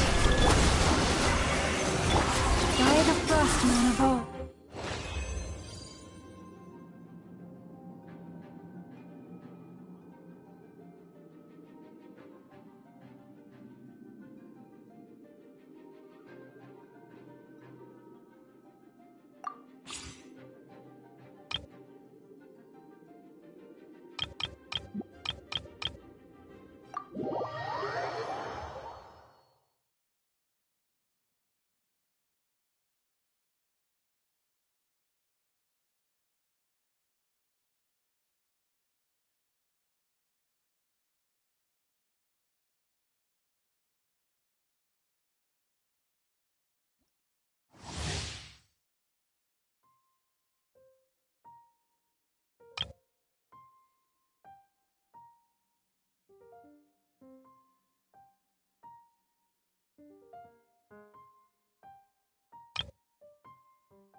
Cleanups is what.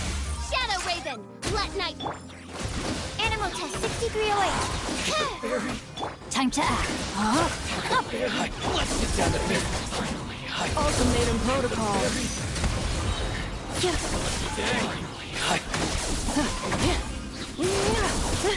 the ferry. As you wish, me. Swirl. Mark 2. Witness the power of Gua. Know my sword. Annihilation mode.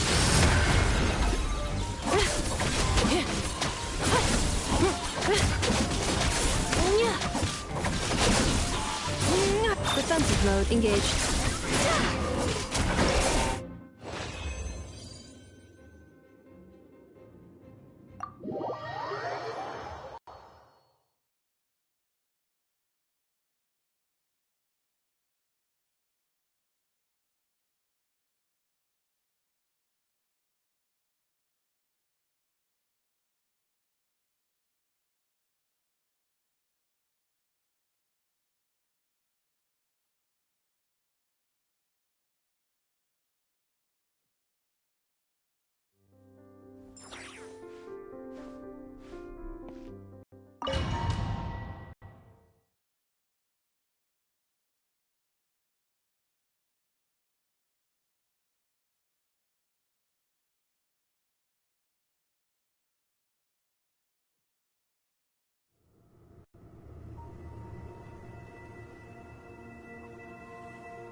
We're here. Over there.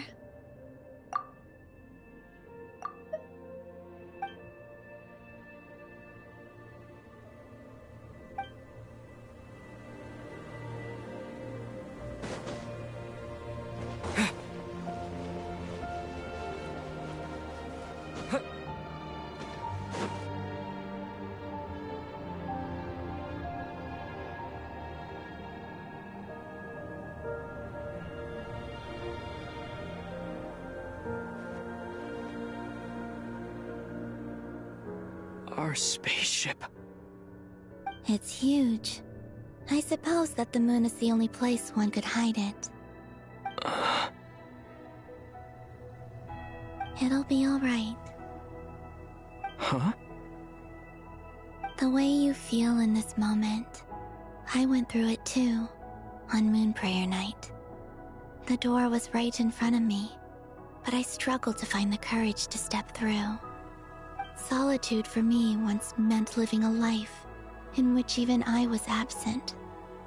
Before I met you, that was the only life I knew. But that night, solitude meant throwing away the life I had gained after meeting all of you. Columbina. Go. Retrieve the part of your life that was once lost. Trust me, you will lose nothing by doing so. Look, Tevat is right there. All of our friends are down there, waiting for us. You're right. Thanks, Columbina.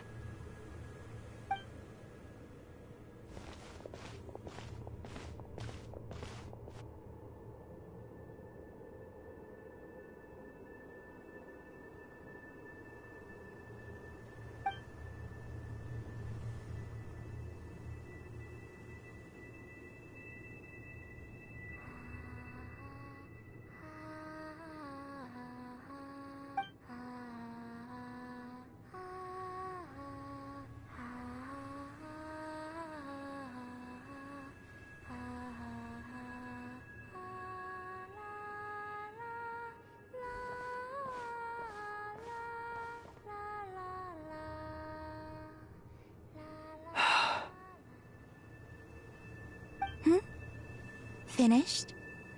Yeah. Why did you take your eye mask off? Well, since my return, I've decided to take more opportunities to see the world with my own eyes. Besides, I've always wondered how Tevat looks from the moon. And what do you think? It's beautiful. I could spend a whole day here just gazing at it. What about you? What do you think of the truth you found? I haven't looked at another person's expression in a long time, but I think yours is saying it was neither good nor bad. Keep this up, and it won't be long before you give Nephra a run for her money. Oh, I don't think that's going to happen. I'm much more used to sensing what's going on around me with Kuvaki. I think I'll save my eyes for seeing special moments I really want to remember. I read the spaceship's flight logs. I always assumed that this was my first time in Tevat. I thought that Lumine and I must have been hibernating in space for centuries on end. But the logs show that our spaceship flew over the skies of Tevat once before. A long, long time ago. Flew over? So you didn't land? No, the ship barely came to a stop before flying on again. After that, it continued traveling through space for a long time. Some of the data is corrupted, but I suspect that it kept flying for thousands of years. It was only after that that the ship made a forced landing in Nodcry. When Lumine found me, she came from outside the ship. Could this mean that she left the ship long before I did? Maybe even during our first pass over Teyvat. Are you alright? Yes, I can feel that the truth is coming together, one small piece at a time. I remember Lumine telling me that when she first arrived in Conria, she could not recall the past. So this might be something that even she doesn't know. Here, I made some space for you. Your mind must be racing, and this seems like the perfect place to relax and clear your head. Oh, wait, there's one more thing.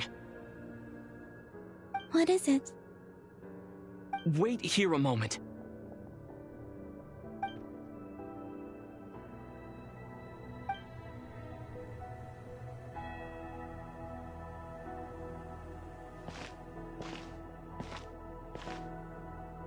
Hey, Columbina.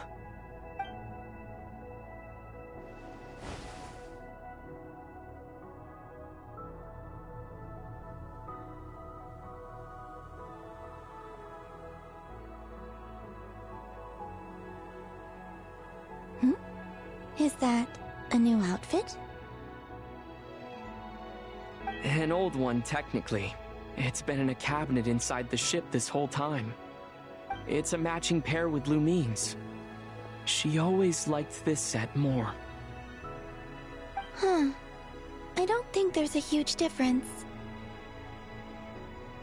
Really? Yes, it's still the same you. You're the same person, no matter what clothes you wear. Only Columbina would make an observation like that. Traveler, do you consider Teyvat your home? Home is wherever Lumine is.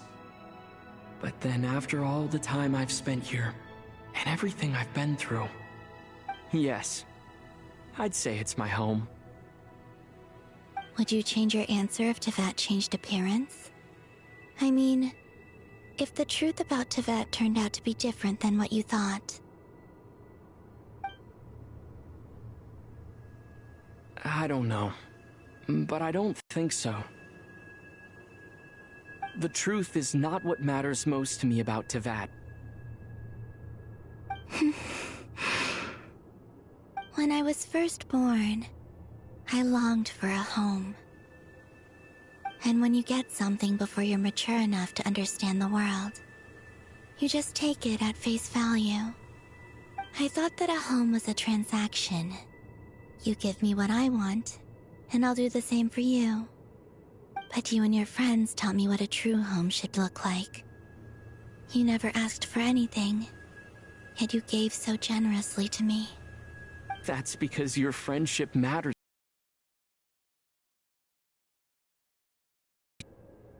In the past, I thought that my birth in Nodcry must have been a mistake.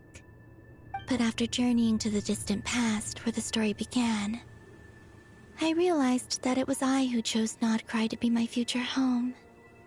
Now, I am glad that I made that choice. I'm sure your friends are just as glad. In fact, I intend to make the same choice today as I did back then. What do you mean? Well, I've given the Eternal Moon's marrow to Lauma, and the Iridescent Moon's marrow to Arlecchino. And now, I shall return my Kuvagi to Nodcry again, that it may continue to protect my chosen home. Wait, but what about your body? Oh, are you worried that I'll disappear again? I won't. Not this time. The Frost Moon has now entered the fall sky, and I am the Tri-Lune Goddess. I am only returning to Nodcry the part of me that it needs. I am giving what I can, because my home is worth it. Oh, and I have something for you, too. For me? Yes. Come closer.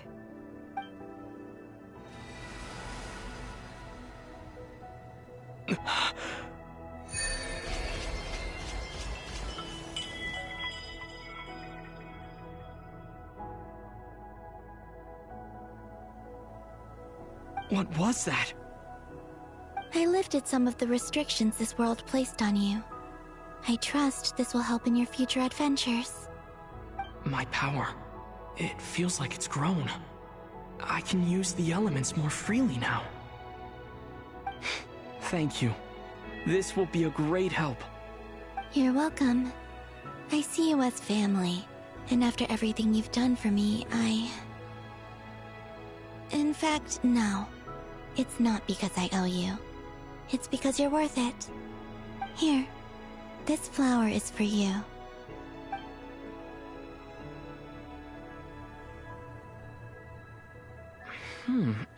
Isn't this a moon prayer blossom? Yes. Don't worry. You will never see these flowers lose their color again. I'm finally discovering the joy of giving. How I wish I'd learned this sooner. Hey, better late than never. What are you thinking about now? Why don't you take a guess? You get...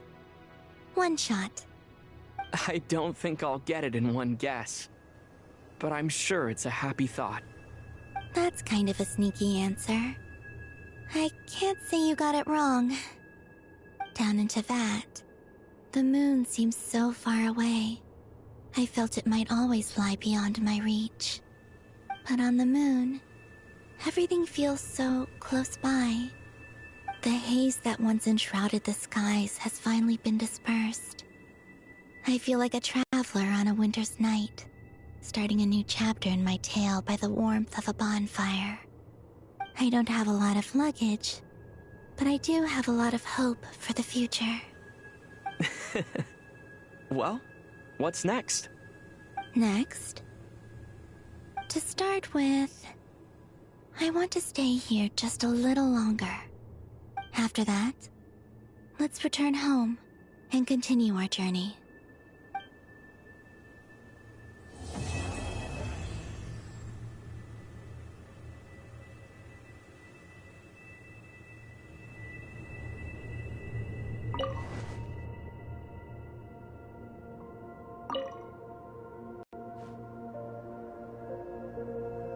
The journey goes on, for you and for me. Like I said, this is not the end. I don't believe there has to be an ending. Oh, is that your next destination? Most people would probably tell you to pack some warm clothes. But I experience things differently than most people, so I can't know how cold it is. In fact, it is home to quite a wondrous heat source. I think they call it Kreshnik's torch. Every city in Snezhnaya is built around one of those. I sensed the energy it gave off as I was passing by on a railway train. It felt grand and distant. I also recommend the Korolievsky troupe in Snezhnograd. They give performances quite regularly, and entry was free for harbingers. I liked them a lot.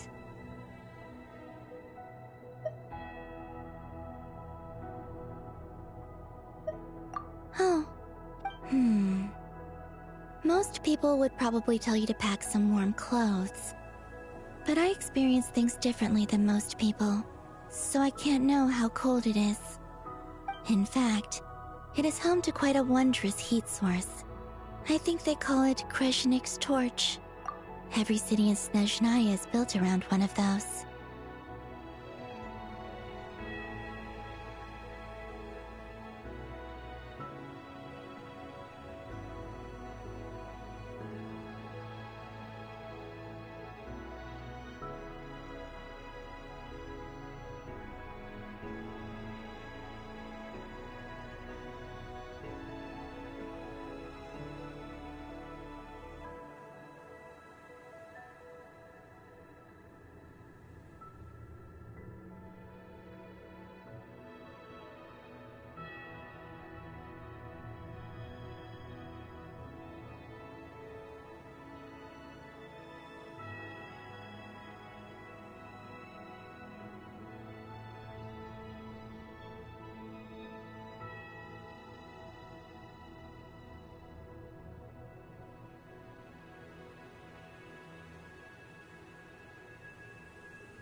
I sensed the energy it gave off as I was passing by on a railway train. It felt grand and distant. I also recommend the Korolievsky troupe in Snezhnograd. They give performances quite regularly, and entry was free for harbingers. I liked them a lot.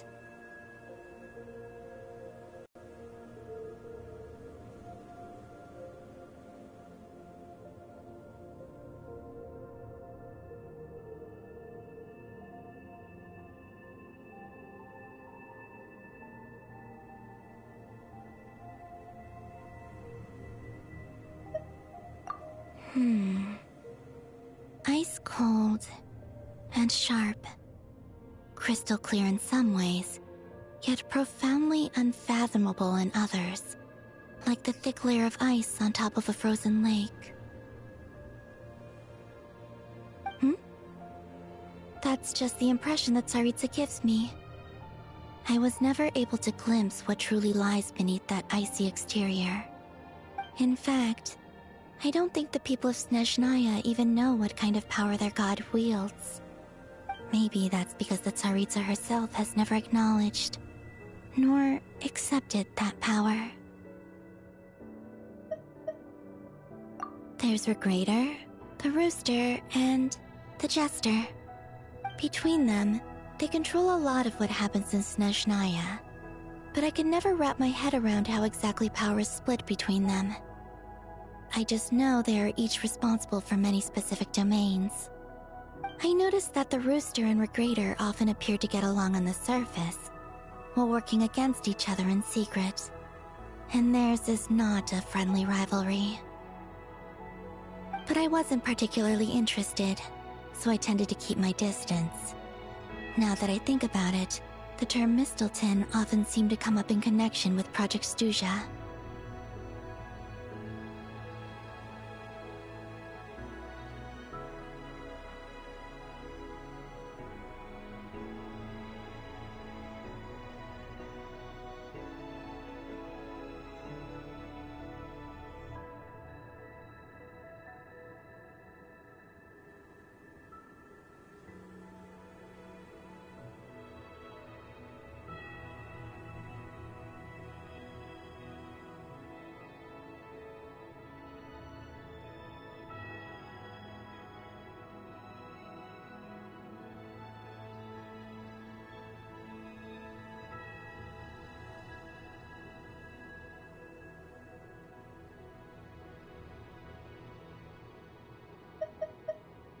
Once things settle down in Nodcry, I'd like to explore the world beyond Snezhnaya. You've told me so many stories about the other places you've been to, and all the friends you've made there. I'm curious to visit those nations and see them for myself. It would also help me learn more about the journey that has made you into the person you are today. Okay. As you continue on your journey, don't forget to gaze up at the moon once in a while. It is, after all, no longer an illusion. It shall cast down its true moonlight, connecting us in truth.